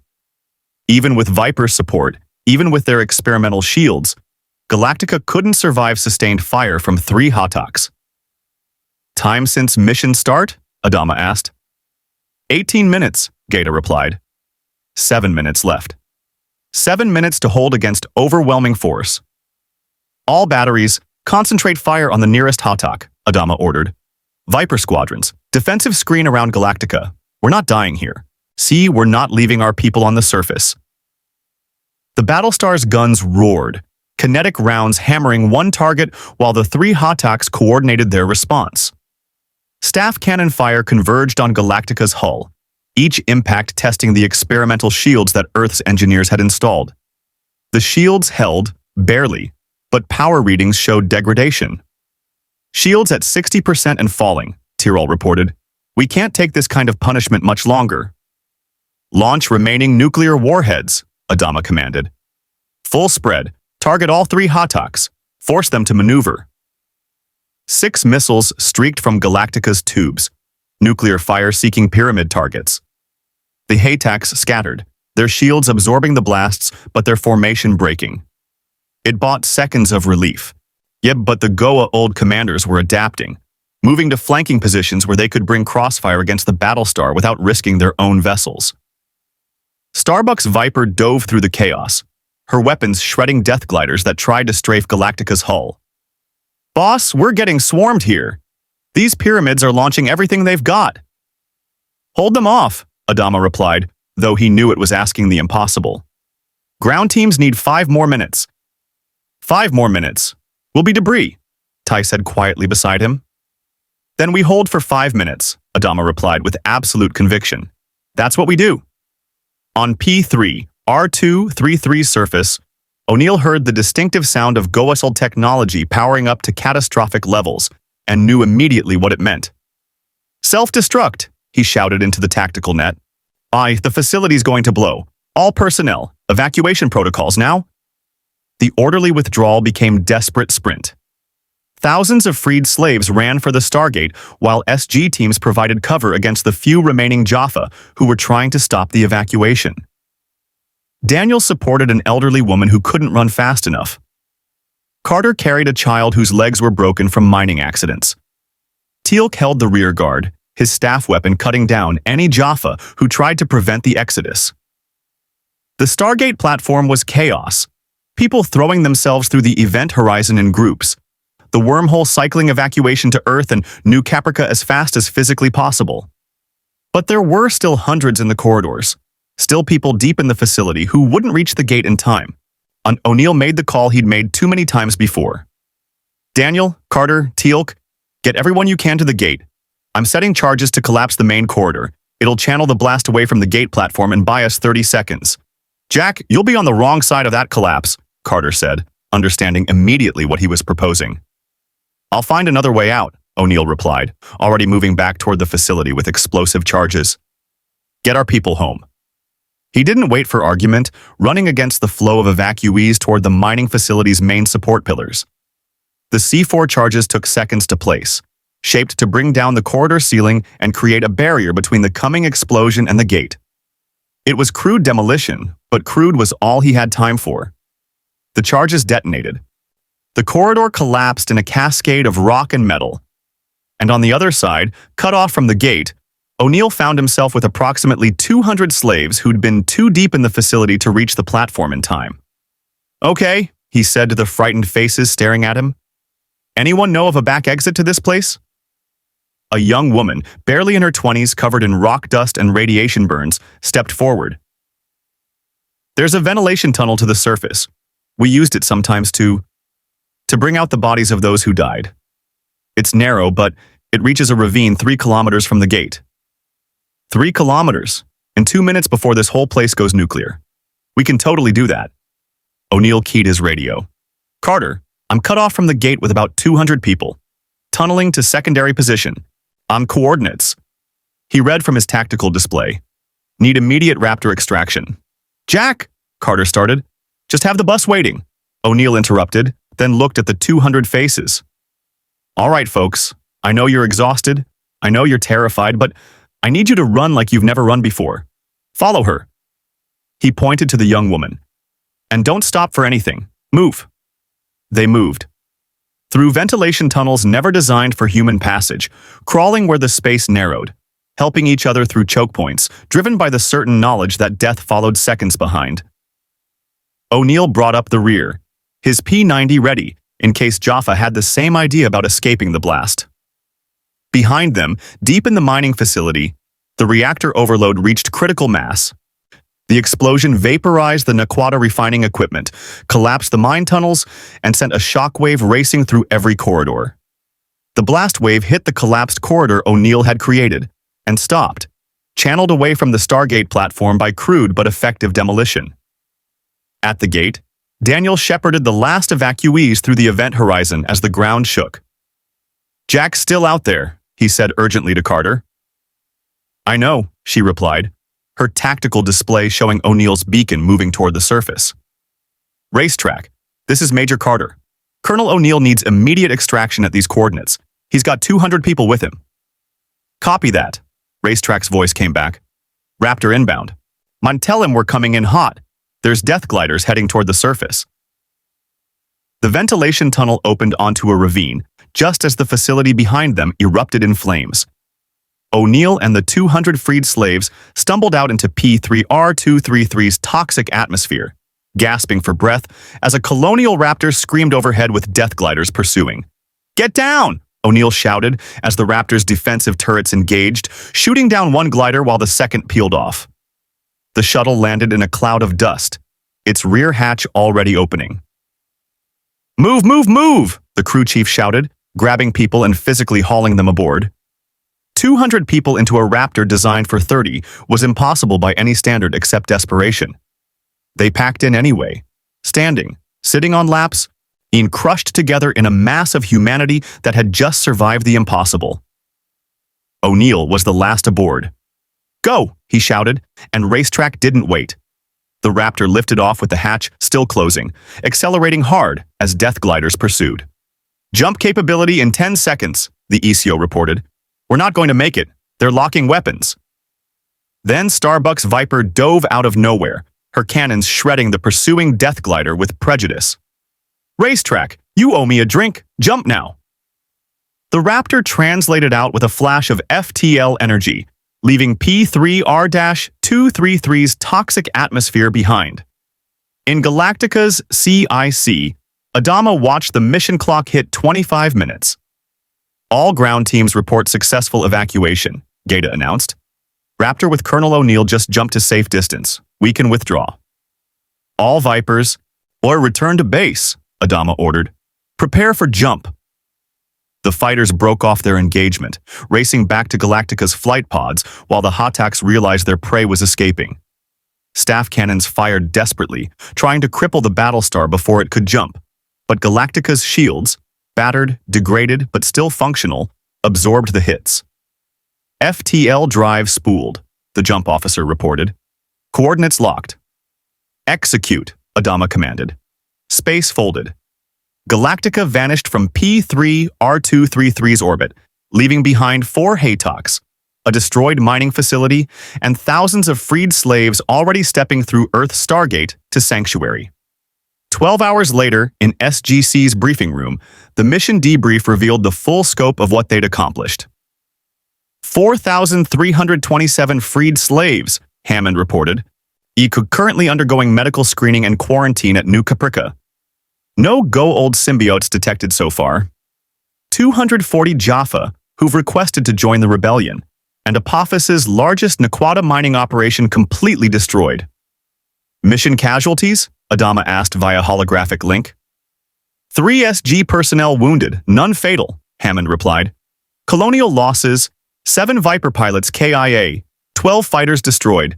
Galactica took significant damage but is repairable. The numbers hung in the air. They'd pulled it off.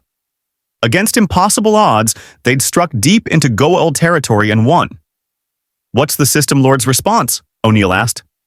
Chaos, Jacob Carter reported via Takra intelligence. Apophis is enraged. He's demanding the other System Lords commit to immediate assault on Earth. But Bale is questioning his leadership. If Apophis can't protect his own holdings, why should he lead? U is withdrawing from coalition discussions entirely. You didn't just destroy a mine. You fractured their alliance. For now, Hammond cautioned, Apophis will retaliate.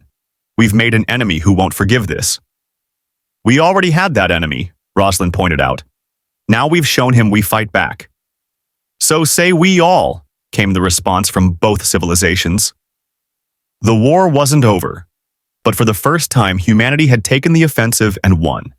And across the galaxy, the balance of power had shifted just enough to matter. 3 weeks after the raid on P3R233, the strategic situation had evolved in ways neither Earth nor the Colonial Fleet had anticipated. In Stargate Command's briefing room, intelligence reports painted a picture of a galaxy in flux, and not all the changes were favorable. Apophis is consolidating power, Major Davis reported, tactical displays showing Goa'uld territorial movements. Our raid embarrassed him, but instead of weakening his position, he's using it as justification for aggressive expansion. He's absorbed 2 minor System Lords' territories in the past week, claimed they were too weak to maintain order and that his strength was necessary to counter the Tauri threat. So we made him stronger, O'Neill said flatly. That's the opposite of the plan. Not exactly, Jacob Carter countered via holographic link from the Takra. Apophis is stronger territorially, but he's also isolated. Bale, you, and Cronus have all withdrawn from coalition discussions. They're not willing to follow a System Lord who needed to conquer weaker rivals to restore his reputation. The alliance we were worried about. It's dead. But we've also made Apophis desperate, Daniel added, studying cultural analysis reports. Desperate Goa'uld are dangerous. They take risks, make bold moves, and don't calculate costs the way they normally would. He's not going to wait to rebuild strength gradually. He's going to hit us soon with everything he has. Hammond nodded grimly. Takra intelligence suggests Apophis is assembling a strike force for a direct assault on Earth. Time frame estimated at 2 weeks, possibly less. Force composition? Commander Adama asked from Galactica's CIC, his holographic presence solid despite the dimensional separation. Minimum 30 Haytak motherships, Carter replied, pulling up sensor data. Possibly as many as 50 if he commits his entire reserve fleet. Hundreds of death gliders, tens of thousands of Jaffa, and his command ship, which intelligence suggests has been upgraded with technology salvaged from the mining raid wreckage. The silence that followed was heavy. 50 Haytoks. Earth's defenses had improved significantly. Orbital weapons platforms upgraded with Naquata reactors, The F-302 wing expanded to 20 fighters and integration with Colonial technology, providing new tactical options. But 50 Hatoks was still overwhelming force. Galactica can engage, but not alone, Adama said, his tactical mind running scenarios. Even with our nuclear arsenal and improved shields, our sustained combat against that many motherships means eventual destruction. We'd need to hit them asymmetrically, divide their forces, create tactical chaos, prevent them from concentrating firepower. The Asgard? Rosalind suggested hopefully. Fighting the replicators in another galaxy, Hammond replied. Thor made it clear, Earth is on our own for this one. The Protected Planets Treaty prevents direct Goa'uld attack through the Stargate, but it doesn't stop them from assaulting Earth's orbital space or conducting military operations in the solar system. What about the Tok'ra and Jaffa rebellion? Teal'c asked. Can we coordinate resistance that forces Apophis to defend his territories instead of focusing everything on Earth? Already happening, Jacob confirmed. Bratak is leading Jaffa uprisings on 3 Goa'uld-controlled worlds. The Tok'ra are conducting sabotage operations against Apophis's supply lines. But it's not enough to stop the assault. Just slow it down and hopefully thin out his forces. Carter studied the tactical projections with her engineer's precision. If we can't stop 50 Hatoks in direct combat, we need to prevent them from reaching Earth in the first place. Interdict them in transit. Force them to fight on our terms in locations where we have advantages. Ambush, Apollo said, understanding immediately. Hit them in hyperspace exit points. Mine their approach vectors. Create kill zones where their numbers work against them instead of for them. We can't mine hyperspace, Davis objected. We don't have that technology. No, but we can predict where they'll exit, Carter countered, pulling up astrometric data. Hyperspace windows require specific gravitational conditions. There are only 3 viable approach vectors to Earth's solar system, given Apophis's likely starting position. If we position forces at those exit points, Galactica with nuclear weapons, F-302 squadrons, orbital platforms repositioned, we can create concentrated fire zones. They'll still break through, Tyrol noted from his engineering station aboard Galactica.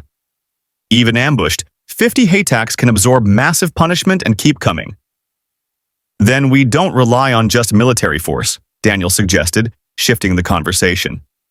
Apophis wants to demonstrate dominance, restore his reputation, and prove the Tauri can be conquered. What if we make that impossible? What if we evacuate Earth's population through the Stargate before he arrives? The suggestion was so audacious that everyone stopped to process it. Evacuate Earth. The entire planet's strategic value to the Goa'uld was its population, billions of potential hosts and slaves. Remove the people, and Apophis would arrive to find an empty prize. Evacuate 6 billion people? O'Neill said incredulously. Daniel, that's literally impossible. Even if we gated people 24/7, the logistics. Not 6 billion, Daniel interrupted. Strategic evacuation, military personnel, government officials, scientists, critical infrastructure personnel, maybe 50,000 people. We move them to New Caprica or other protected worlds through the Gate network. Earth's military assets remain to fight, but the population Apophis wants to enslave is out of reach. It would send a powerful message, Rosalind observed thoughtfully, that humanity would rather abandon their homeworld than submit to Goa'uld rule. That's psychologically devastating to beings whose power is built on forcing submission. It's also giving up Earth, Hammond said, the weight of that statement clear. Even temporarily, the political fallout alone. The political fallout is Earth's leadership needs to decide if pride is worth billions of lives, Rosalind countered with the moral authority of someone who'd made similar decisions for the colonies. General Hammond, I led 50,000 people away from the 12 colonies when they fell. Leaving your home is the hardest choice a civilization can make. But survival requires hard choices. Hammond looked at the Joint Chiefs on the secured video link. General Vidrine's face showed the same calculation every military leader faced: tactical necessity versus political reality. General Hammond, if we evacuate Earth's population, where does that leave our defensive posture? Vidrine asked. We become mobile, Carter replied, working through the concept even as she spoke. Earth remains our strategic anchor. The Stargate, the technology, the infrastructure. But the people who make Earth valuable are distributed across multiple protected worlds. Apophis can destroy the planet, but he can't enslave a population that's no longer there. And we gain strategic flexibility, Adama added, seeing the military logic. Colonial Fleet doctrine has always emphasized mobility. When you're outnumbered and outgunned, you don't defend static positions. You remain mobile, strike from unexpected angles, and deny the enemy decisive engagement. Earth with a mobile population is far harder to defeat than Earth with billions of hostages. The debate continued for hours.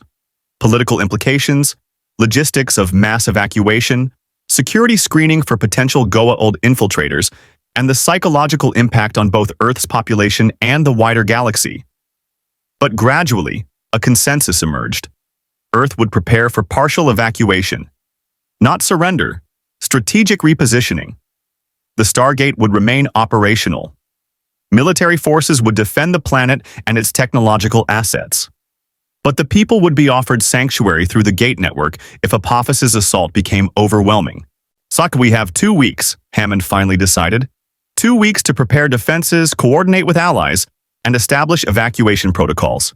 If Apophis arrives and we can stop him militarily, we will. If we can't, he looked around at the assembled representatives of 2 human civilizations. Then we show him that conquering Earth means conquering dirt and metal. The soul of humanity will be beyond his reach. So say we all, came the response. The next 2 weeks transformed into controlled chaos across multiple worlds. On Earth, civil defense organizations quietly prepared evacuation routes through the Stargate, prioritizing children, elderly, and essential personnel. The cover story, Disaster Preparedness Drills, was thin, but it served to avoid mass panic. On New Caprica, the Colonial and Earth engineers worked frantically to expand settlement capacity. Temporary shelters grew into permanent structures. Agricultural zones expanded to support potential influx of thousands more refugees. The freed slaves from P3R-233, now integrated into the colony, contributed labor and expertise, having learned survival skills under Goa'uld occupation that proved valuable. In orbit around Earth, Galactica underwent final repairs and weapons integration. Chief Tyrol had performed miracles with the Battlestar, combining colonial engineering with Earth's Naquadah technology to create a hybrid warship that was more capable than either civilization could have built separately. We've integrated 30 Naquadah-enhanced nuclear warheads with your existing arsenal, Carter explained to Tyrol as they inspected the armory. Or each one has approximately 3 times the yield of standard colonial nukes, and we've added ancient-derived targeting systems that should improve accuracy against moving targets like Haytacs. Will it be enough? Tyrol asked quietly. Honestly, I don't know, Carter admitted. 50 Haytacs is overwhelming force by any calculation, but we've got tricks they won't expect, weapons integration they've never seen, tactics combining Earth and colonial doctrine, and the advantage of desperation. Sometimes that's enough. Sometimes, Tyrol echoed, not sounding convinced. Meanwhile, SG teams conducted reconnaissance across the Gate network, identifying potential ambush points and rally positions. SG-1 specifically was tasked with a mission that Daniel had proposed, one that addressed the elephant in the room they'd been avoiding. The Cylons. On a barren moon designated P9C372, SG-1 stood before an ancient monitoring station that had been dormant for 10,000 years. Daniel had discovered references to it in the ancient database, a sensor array designed to detect exotic particles from dimensional intersections and FTL travel. If the Cylons tracked the Colonial Fleet through that spatial anomaly, Daniel explained, working the ancient control interface with increasing familiarity, this station would have recorded it. The ancients monitored subspace phenomena across the galaxy. If Cylon FTL signatures are distinct from Goa'uld hyperspace or colonial jumps, this database would show it. Carter assisted, her understanding of ancient technology now sophisticated enough to interpret sensor logs. I'm pulling data from the time period when Galactica arrived. There. That's the Stargate wormhole disruption that brought them through. Massive exotic particle signature, off the charts. And here? Daniel highlighted another sensor reading 3 days after the Colonial Fleet's arrival. Another FTL signature. Different particle composition than colonial jumps. Not Goa'uld hyperspace either. It's consistent with the theoretical Cylon FTL profile that Baltar described. The implications hit like a hammer. O'Neill voiced what everyone was thinking. The Cylons are here. They track the Colonials to our galaxy and they're watching. Not just watching, Carter said, analyzing the sensor tracks. This signature appeared in Earth's solar system. They gated in, conducted reconnaissance, and left. They know about the Stargate. They know about Earth. Swan, they've been observing us for 3 weeks. Teal'c's expression was carved stone. If they possess the tactical intelligence-gathering capability attributed to them by the Colonial Fleet, they now understand Earth's defensive posture, our alliance with Galactica, and our preparations for Apophis's assault. Which means they could attack while we're fighting the Goa'uld, O'Neill concluded. Hit us when we're already engaged, maximum chaos, minimum defense. It's exactly what I'd do if I were genocidal robots. We need to tell Commander Adama, Daniel said. The Cylons finding Earth isn't a possibility anymore. It's confirmed. The Colonial Fleet needs to prepare for the reality they've been dreading. The return through the Stargate was grim.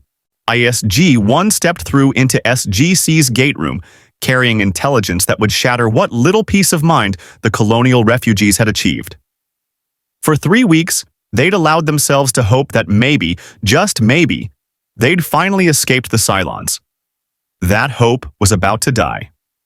In Galactica's wardroom, Commander Adama listened to SG-1's report with an expression that cycled through shock, resignation, and finally, grim determination.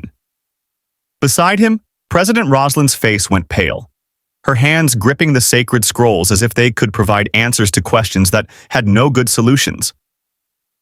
The Cylons are here, Adama said quietly.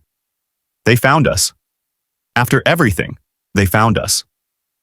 Not just found, Apollo added, studying the ancient sensor data. They've been conducting reconnaissance for weeks. They know about our alliance with Earth, our defenses, our preparations. They know everything. Do they know about New Caprica? Roslin asked, the question carrying the weight of 50,000 lives. We can't be certain, Carter replied. The sensor station detected Cylon presence in Earth's solar system, but we don't have tracking data for the entire gate network. They could have found New Caprica. They could be watching the colony right now.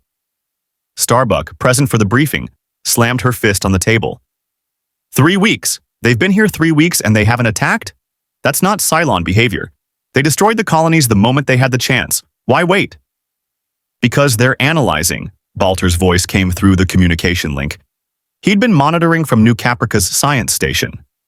The Cylons aren't impulsive.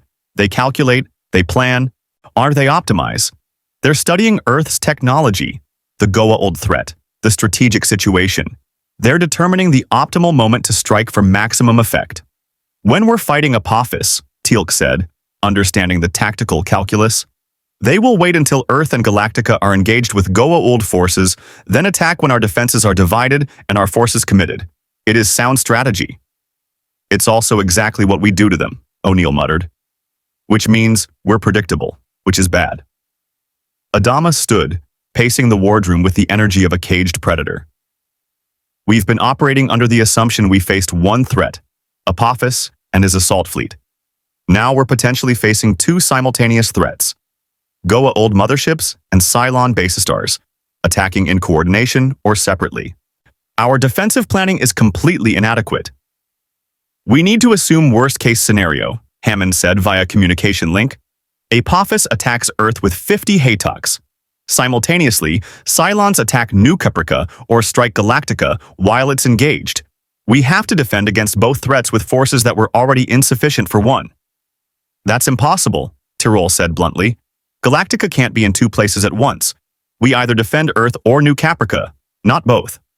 Then we make a choice, Roslin said, her voice carrying the weight of impossible decisions. The Colonial Fleet came to Earth seeking sanctuary. Earth has provided that sanctuary, offered alliance, and helped our people rebuild. If the Cylons attack New Caprica while Galactica is defending Earth, the colonists will fight with whatever weapons they have. Might we've survived this long by refusing to surrender? We won't start now. Madame President, Apollo started. I know what I'm saying, Captain, Roslyn interrupted. I'm saying that sometimes survival means sacrifice. The Colonial Fleet's military asset is Galactica. If that Battlestar is destroyed defending a population center instead of engaging strategic threats, then both Earth and the colonies fall. Galactica's duty is to fight where it can do the most good, even if that means New Caprica faces the Cylons alone. The brutal calculus of survival. It was the same logic that had governed Colonial Fleet decisions since the fall. Sacrifice the few to save the many, make the hard choices, and live with the consequences. Adama recognized it because he'd made those decisions himself 100 times. Yes, there may be another option, Daniel suggested hesitantly. We've been assuming the Cylons will attack, but what if they don't? What if they're waiting to see how the Goa'uld Earth conflict plays out? They could be content to let their enemies fight each other and then move against the weakened victor. That's optimistic, O'Neill countered. Banking on genocidal robots showing restraint isn't a strategy I'm comfortable with. It's not optimism, it's tactical analysis, Daniel insisted. The Cylons destroyed the colonies because they saw humans as their creators and oppressors. But Earth isn't their creator. The Goa'uld aren't their enemy. From the Cylons' perspective, this is a conflict between organic beings that doesn't directly involve them. They might observe, gather intelligence, but not commit to action until they understand the strategic landscape. Or they see humans allied with other humans and decide that represents an existential threat requiring immediate elimination, Balter countered darkly. The Cylons' psychology, if you can call it that, is complex. They seek survival, purpose, and validation of their choice to eliminate humanity. Earth allying with the colonies could reinforce their belief that humans are a plague that spreads across the galaxy requiring extermination. The debate spiraled through scenarios and contingencies, but no clear answer emerged. The Cylons were here, watching, and their intentions remained unknowable. Planning for their attack, while simultaneously preparing for Apophis's assault, meant dividing already insufficient forces across too many fronts. Finally, our Hammond made the command decision. We operate on the assumption that both threats are real and imminent. Galactica remains at Earth for defense against Apophis's assault. That's the confirmed threat with known timeline. New Caprica implements defensive protocols against potential Cylon attack. SG teams conduct round-the-clock surveillance for Cylon activity through the Gate network. If we detect Cylon base stars approaching, we reassess and adjust. And if they attack simultaneously? Apollo asked. Then we fight on both fronts and pray the Asgard decide their treaty obligations are worth bending their rules about intervention, Hammond replied grimly. It's not a perfect plan, but it's what we have. The briefing concluded with assignments distributed and personnel mobilized. But as SG-1 left the wardroom, O'Neill pulled Daniel aside. You really think the Cylons might just watch instead of attacking? O'Neill asked. I think the Cylons are machines with goals we don't fully understand, Daniel replied. They're capable of observation, analysis, and strategic patience. Will they attack? Probably. But assuming they attack immediately might be as dangerous as assuming they won't attack at all. We need to remain flexible. Flexible, O'Neill repeated. Sure. We'll just flexibly defend against 50 Goa'uld motherships while watching for killer robot infiltrators and hoping the ancient aliens who helped us before decide to help again. Piece of cake. Welcome to the Stargate program, Daniel said with dark humor. Where the situations are impossible and the solutions require trusting things we don't understand. I really hate this job sometimes, O'Neill muttered. Now, 1 week before Apophis's estimated arrival, the ancient sensor station detected another anomaly. A Cylon base star had jumped into a system 3 gate addresses from Earth. It remained for 6 hours conducting what appeared to be reconnaissance, then jumped away. It made no hostile moves, sent no communications, and left no trace except sensor signatures in the ancient database. The Cylons were still watching, and somewhere in deep space, Apophis's fleet assembled for the assault that would determine whether humanity, both varieties, survived to see another year. The final battle was approaching, and neither Earth nor the Colonial Fleet was ready. The warning came not from Earth sensors, but from a Takra operative who barely made it through the Stargate before collapsing. Apophis, The operative gasped as Dr. Fraser's medical team rushed to stabilize him. Apophis's fleet, jumping to hyperspace. 37 Hatak motherships. Destination Earth. ETA, 6 hours. In SGC's control room, alarms blared as Hammond immediately activated full combat protocols. Get me Galactica, the Pentagon, NORAD, and all SG team leaders. Battle stations across all facilities. This is not a drill. 6 hours. 6 hours until the largest Goa'uld assault force ever assembled against Earth arrived in their solar system with one objective: complete subjugation or total annihilation. Aboard Galactica, and Commander Adama received the alert and felt the familiar cold certainty that came before every battle the Colonial Fleet had fought. Action stations. Set Condition 1 throughout the ship. All personnel to combat posts. Launch all Vipers for combat space patrol. This is what we've been preparing for. The Battlestar transformed into controlled urgency. Pilots sprinted to their fighters. Gun crews manned the main batteries. Damage control teams positioned themselves at critical junctions. And in the CIC, tactical displays showed Earth's defensive posture, inadequate for the force approaching, but the best they could manage. Earth's orbital defense platforms are online, Gaida reported, coordinating with SGC's tactical feed. 20 F-302 fighters scrambled in forming defensive screen. Ground-based missile installations armed with Naquata-enhanced warheads. Total defensive capability estimated at 12 to 15 Hataks before we're overwhelmed. 37 Hataks, Tai said grimly. We're outnumbered 3 to 1 minimum. Then we make every shot count, Adama replied. He opened fleet-wide communications. This is the commander. 6 months ago, the Cylons destroyed the 12 colonies and we ran. We've been running ever since, barely staying ahead of extinction. Today, we stop running. Earth gave us sanctuary when we had nowhere else to go. The Tauri offered alliance when they had every reason to turn us away. Now they face an enemy that wants to enslave their entire civilization. And we're going to show the Goa'uld what happens when they threaten humanity. And we're going to show them what the Colonial Fleet does to anyone who makes the mistake of thinking we're prey. So say we all. The response echoed through every corridor of the Battlestar, from every pilot and every Viper, from every gun crew and damage control team. So say we all. On New Caprica's surface, President Roslin addressed the colonial population and the freed slaves who'd integrated into their community. The settlement had grown in 3 weeks. Permanent structures replacing temporary shelters, fields producing crops, children attending schools. It looked like the beginning of a civilization rebuilding itself. And now, it might all burn. The Cylons may come, Roslin said, standing before thousands in the central square. We've detected their presence in this galaxy. They may have found us. If they attack while Galactica defends Earth, we'll be on our own. I won't lie to you. Our defensive capability here is minimal. Some small arms, improvised fortifications, and the will to survive. It's not much. She paused, looking at the faces before her. Colonial refugees who'd lost everything, freed slaves who'd known nothing but Goa'uld oppression, children who deserved better than another war. But it's enough. It has to be enough. Because we've come too far, survived too much to surrender now. If the Cylons come, we fight. If they don't, we build. Either way, we endure. That's what humanity does. So say we all. So say we all, came the thunderous response. Chief Tyrell moved through the crowd, distributing weapons. A mix of colonial small arms, Goa'uld staff weapons liberated from P3R233, and improvised defensive equipment. And it wasn't enough to stop a Cylon base star, but it might be enough to make them pay for every meter of ground.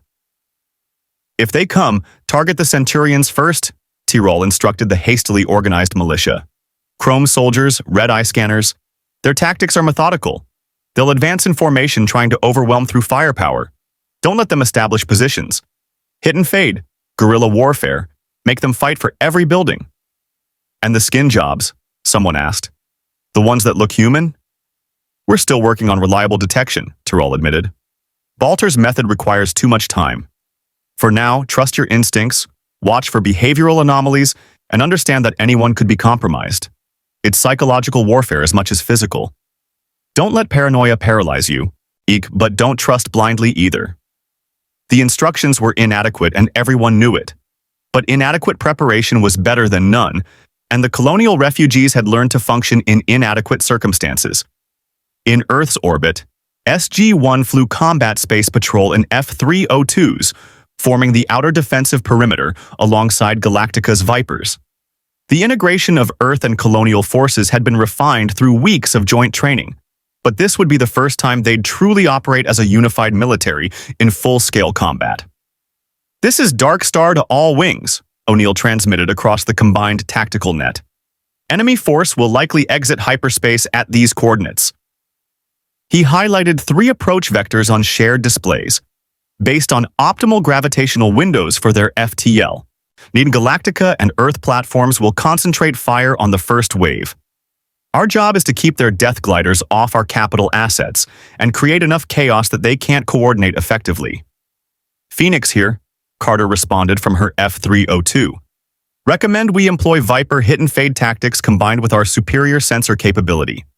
Earth fighters designate priority targets. Colonial fighters execute attack runs. We provide covering fire and sensor jamming."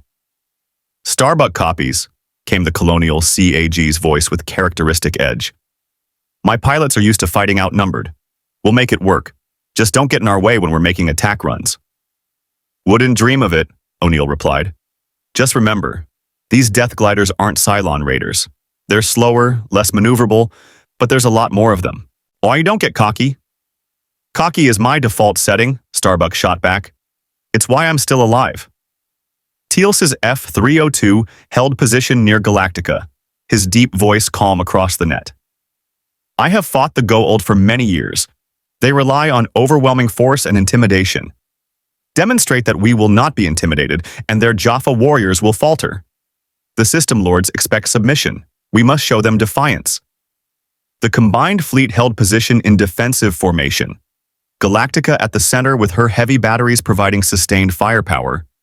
Earth's orbital platforms positioned to create overlapping fields of fire, and fighters arrayed in layers that could respond to threats from multiple vectors. It was the best tactical deployment Earth and the Colonial Fleet could manage. It still wasn't enough. Hyperspace windows opening, Gata announced, as sensors detected the telltale exotic particles of Goa'uld FTL transit. Multiple contacts, counting, 20 Haytoks in the first wave. Second wave emerging, 12 more. Third wave, 5. Total 37 motherships confirmed. The Goa'uld fleet materialized in Earth's solar system like a vision of ancient apocalypse. Pyramid ships gleaming in Sol's light, each one a mobile fortress carrying thousands of Jaffa warriors and the firepower to glass a planet. They formed into coordinated attack formations with precision that spoke to Apophis's command authority. And then Apophis himself transmitted across all frequencies, his voice resonating with the doubled harmonics of a Goa'uld symbiote in full divine fury. "Humans of Earth, survivors of the lost colonies, you defied me. You destroyed my holdings. You freed my slaves and killed my warriors. For these crimes I bring judgment. Surrender now. Offer your world, your technology, and your bodies as hosts, and I will show mercy. Resist, and I will reduce your planet to ash and take what I want from the ruins. You have 1 hour to comply." In SGC's control room, Hammond listened to the ultimatum with the expression of a man who'd made his decision long before the enemy arrived. He opened communications to every defense platform, every fighter, and to Galactica's CIC. "This is General Hammond to all defensive forces. The United States does not negotiate with terrorists, and humanity does not kneel to false gods. All units, weapons free. Show Apophis what Earth does to would-be conquerors." The first salvo from Earth's orbital platforms lit space with nuclear fire, or missiles streaked toward the Goa'uld formation, Naquata-enhanced warheads that Earth's engineers had spent weeks perfecting. The Haytok's shields flared as the weapons impacted, absorbing the blasts, but clearly straining under the unexpected yield. Galactica's main batteries roared, sending kinetic rounds hammering into the nearest Haytok with devastating precision. The colonial gunners had trained against these targets in simulation. Now they proved their skills were real. targeting shield emitters and weapons ports with accuracy that made the Goa'uld defensive doctrine obsolete. Target 1 shields degrading, Gata reported. 40% strength and falling. Launch nuclear warheads, Adama commanded. Full spread. Saturate their defensive capability. 6 nukes spiraled from Galactica's tubes, followed by another volley from Earth's platforms. The Goa'uld formation scattered, trying to create distance and maneuver room, but the confined space of Earth's orbital zone worked against them. One Haytok took 3 nuclear hits simultaneously. Its shields collapsed, and the warheads detonated against bare hull. The pyramid ship broke apart in a cascade of secondary explosions. "First kill!" Apollo shouted from his Viper, watching the Haytok die. "Concentrate fire. We can take them." But the Goa'uld weren't retreating. Apophis's command ship, larger than standard Haytoks and bristling with upgraded weapons, moved to the front of the formation. Its staff cannons opened fire with intensity that made normal Goa'uld weapons look like pop guns. Energy blasts hammered Earth's orbital platforms. The first platform's shields held for 10 seconds, and then collapsed. The second volley reduced it to expanding debris. 2 more platforms died in the next 30 seconds, vaporized by concentrated fire that Earth's engineers had never anticipated. "We're losing the platforms faster than projected," Carter reported from her F-302 while engaging death gliders that had launched in swarms. "Galactica, you need to draw fire away from the stationary defenses." "Moving to engage," Adama confirmed. Galactica surged forward, her subliminal drives pushing the Battlestar directly toward Apophis's command ship in a move that was either tactically brilliant or suicidal, possibly both. The Goa'uld formation shifted to track the Battlestar, exactly as Adama intended. Staff cannons that had been targeting Earth's platforms redirected to the mobile threat, or Galactica's experimental shields lit up like a small sun as energy weapons hammered her defensive envelope. "Shields at 70% and dropping," Tyrol reported from engineering. "We can't take this kind of punishment for long." "We don't need long," Adama replied. "Just long enough. Fire all forward batteries. Target Apophis's command ship. Let's see if his shields are as impressive as his ego." Galactica's guns spoke with the voice of human defiance. Kinetic rounds moving at relativistic velocities, nuclear warheads riding their wakes, all concentrated on a single target. Apophis's command ship was indeed upgraded, its shields absorbing punishment that would have crippled a standard Haytok. But even upgraded shields had limits. The first penetration came when a Naquata-enhanced nuke slipped through a degraded shield section. The explosion scarred the command ship's hull, and Apophis's furious transmission cut across all frequencies. "Insolent primitives! I am a god! I will not be defied by slaves." "You're not a god?" O'Neill's voice cut through while his F-302 strafed death gliders. "You're a parasite in a stolen body making threats you can't back up, and we're really tired of your BS." The battle devolved into chaos as both sides committed fully. Death gliders swarmed like locusts, engaging Vipers and F-302s in dogfights that turned Earth's orbit into a 3-dimensional battlefield of fire and debris. Jaffa warriors in boarding craft attempted to reach Galactica, only to be intercepted by Colonial Raptors retrofitted as gunships. Artilka's F-302 became a legend in those desperate minutes, the former First Prime using his intimate knowledge of Goa'uld tactics to predict death glider movements, leading Earthfighters in coordinated strikes that decimated entire squadrons. His calm voice over the tactical net became an anchor of certainty in the chaos. Death glider formation Delta approaching from grid 7-3. They will attempt vertical envelopment, counter with Phoenix maneuver. Carter's response was immediate. Her F-302 and 3 Vipers executing the named tactic that combined Earth and Colonial doctrine. The death gliders flew into a kill box and were annihilated, but the numbers were overwhelming. For every Haytok damaged, 3 more pressed the attack. For every death glider destroyed, 5 more launched. In Earth's remaining orbital platforms were dying one by one. Galactica's shields had degraded to 40%, and Apophis hadn't even committed his full force yet. He was holding reserve Haytoks in high orbit, waiting to see if Earth could be broken by the first wave alone. In SGC's control room, Major Davis voiced the calculation everyone was making. General, at current attrition rates, we have maybe 30 minutes before defensive capability collapses completely. We need to consider evacuation protocols.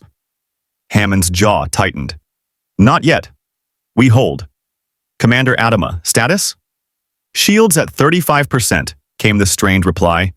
We've got hull breaches on deck 7 and 9, casualties mounting, but we're still in the fight. Apophis's command ship has taken serious damage.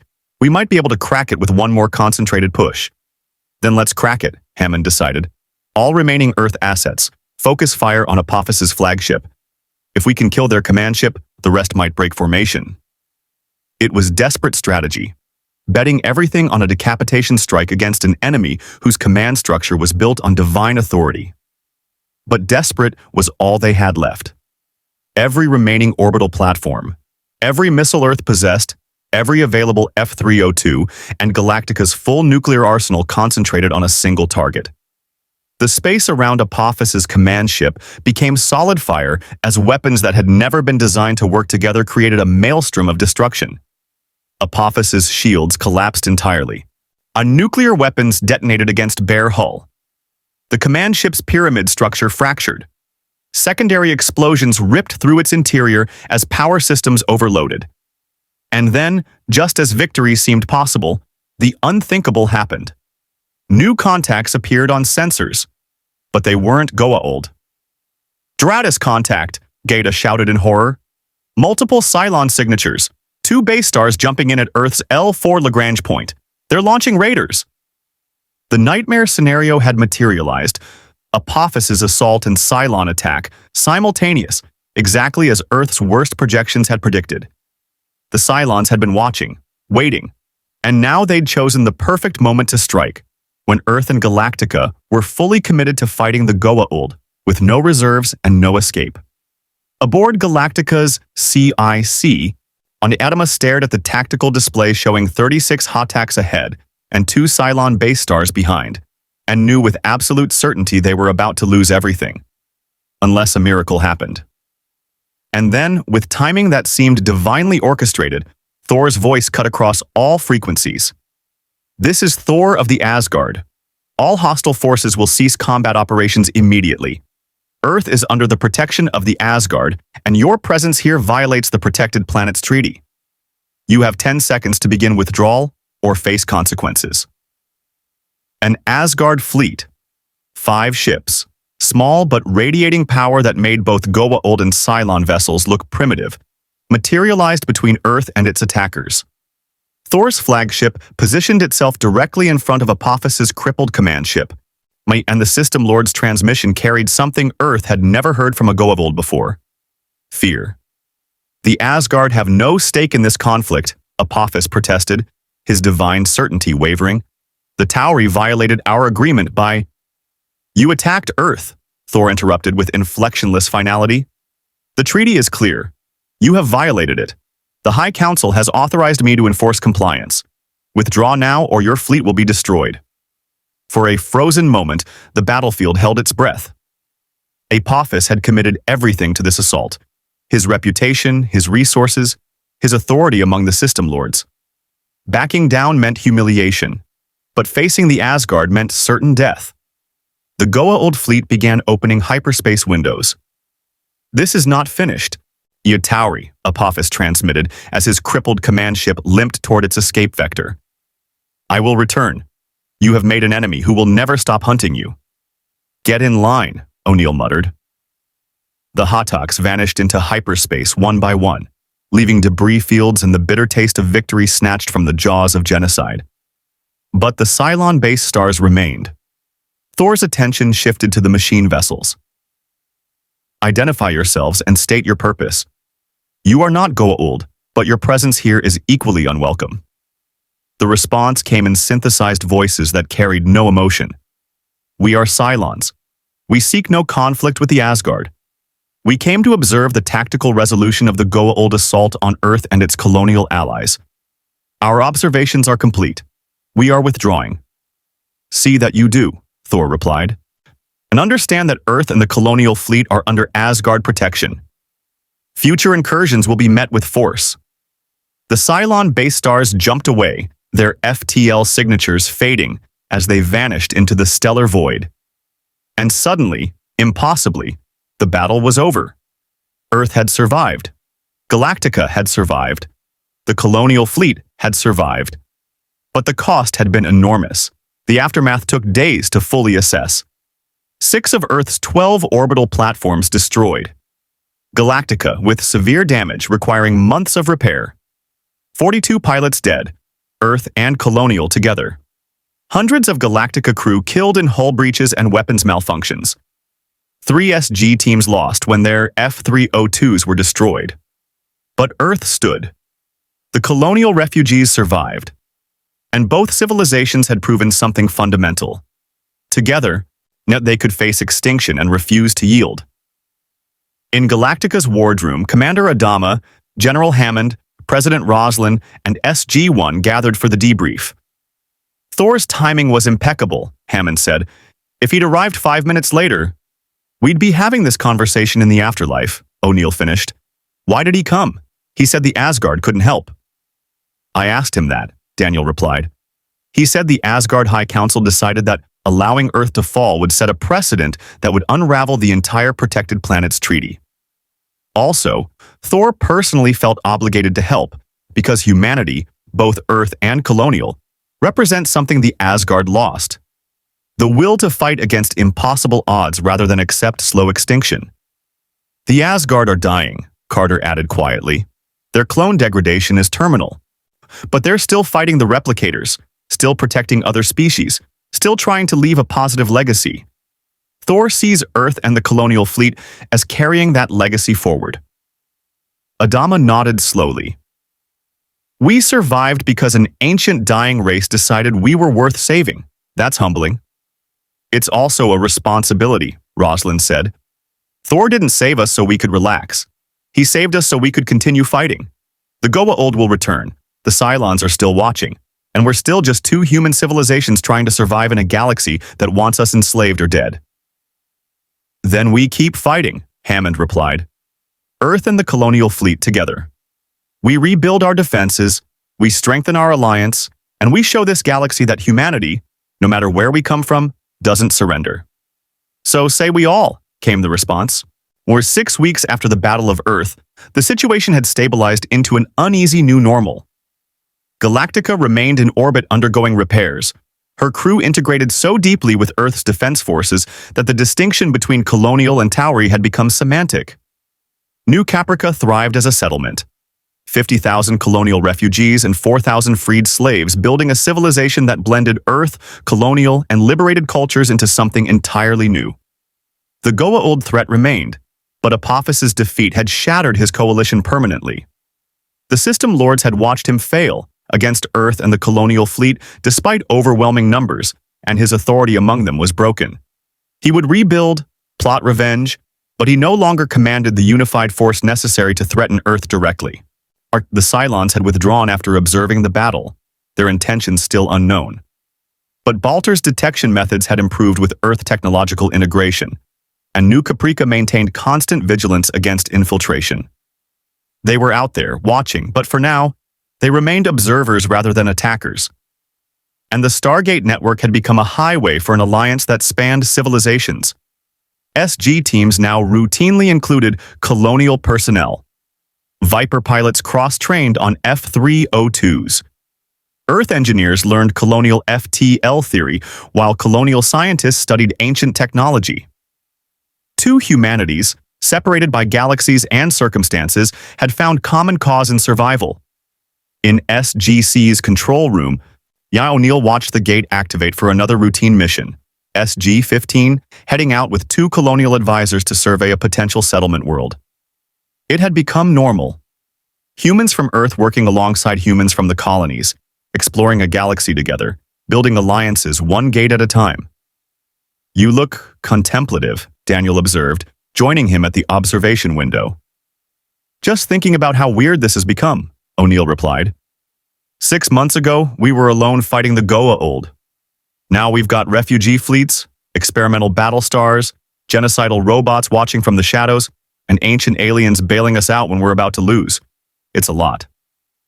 It's also progress, Daniel countered. We're not alone anymore. Neither are the Colonials. Whatever comes next, Goa'uld, Cylons, replicators, or threats we haven't discovered yet, we face it together.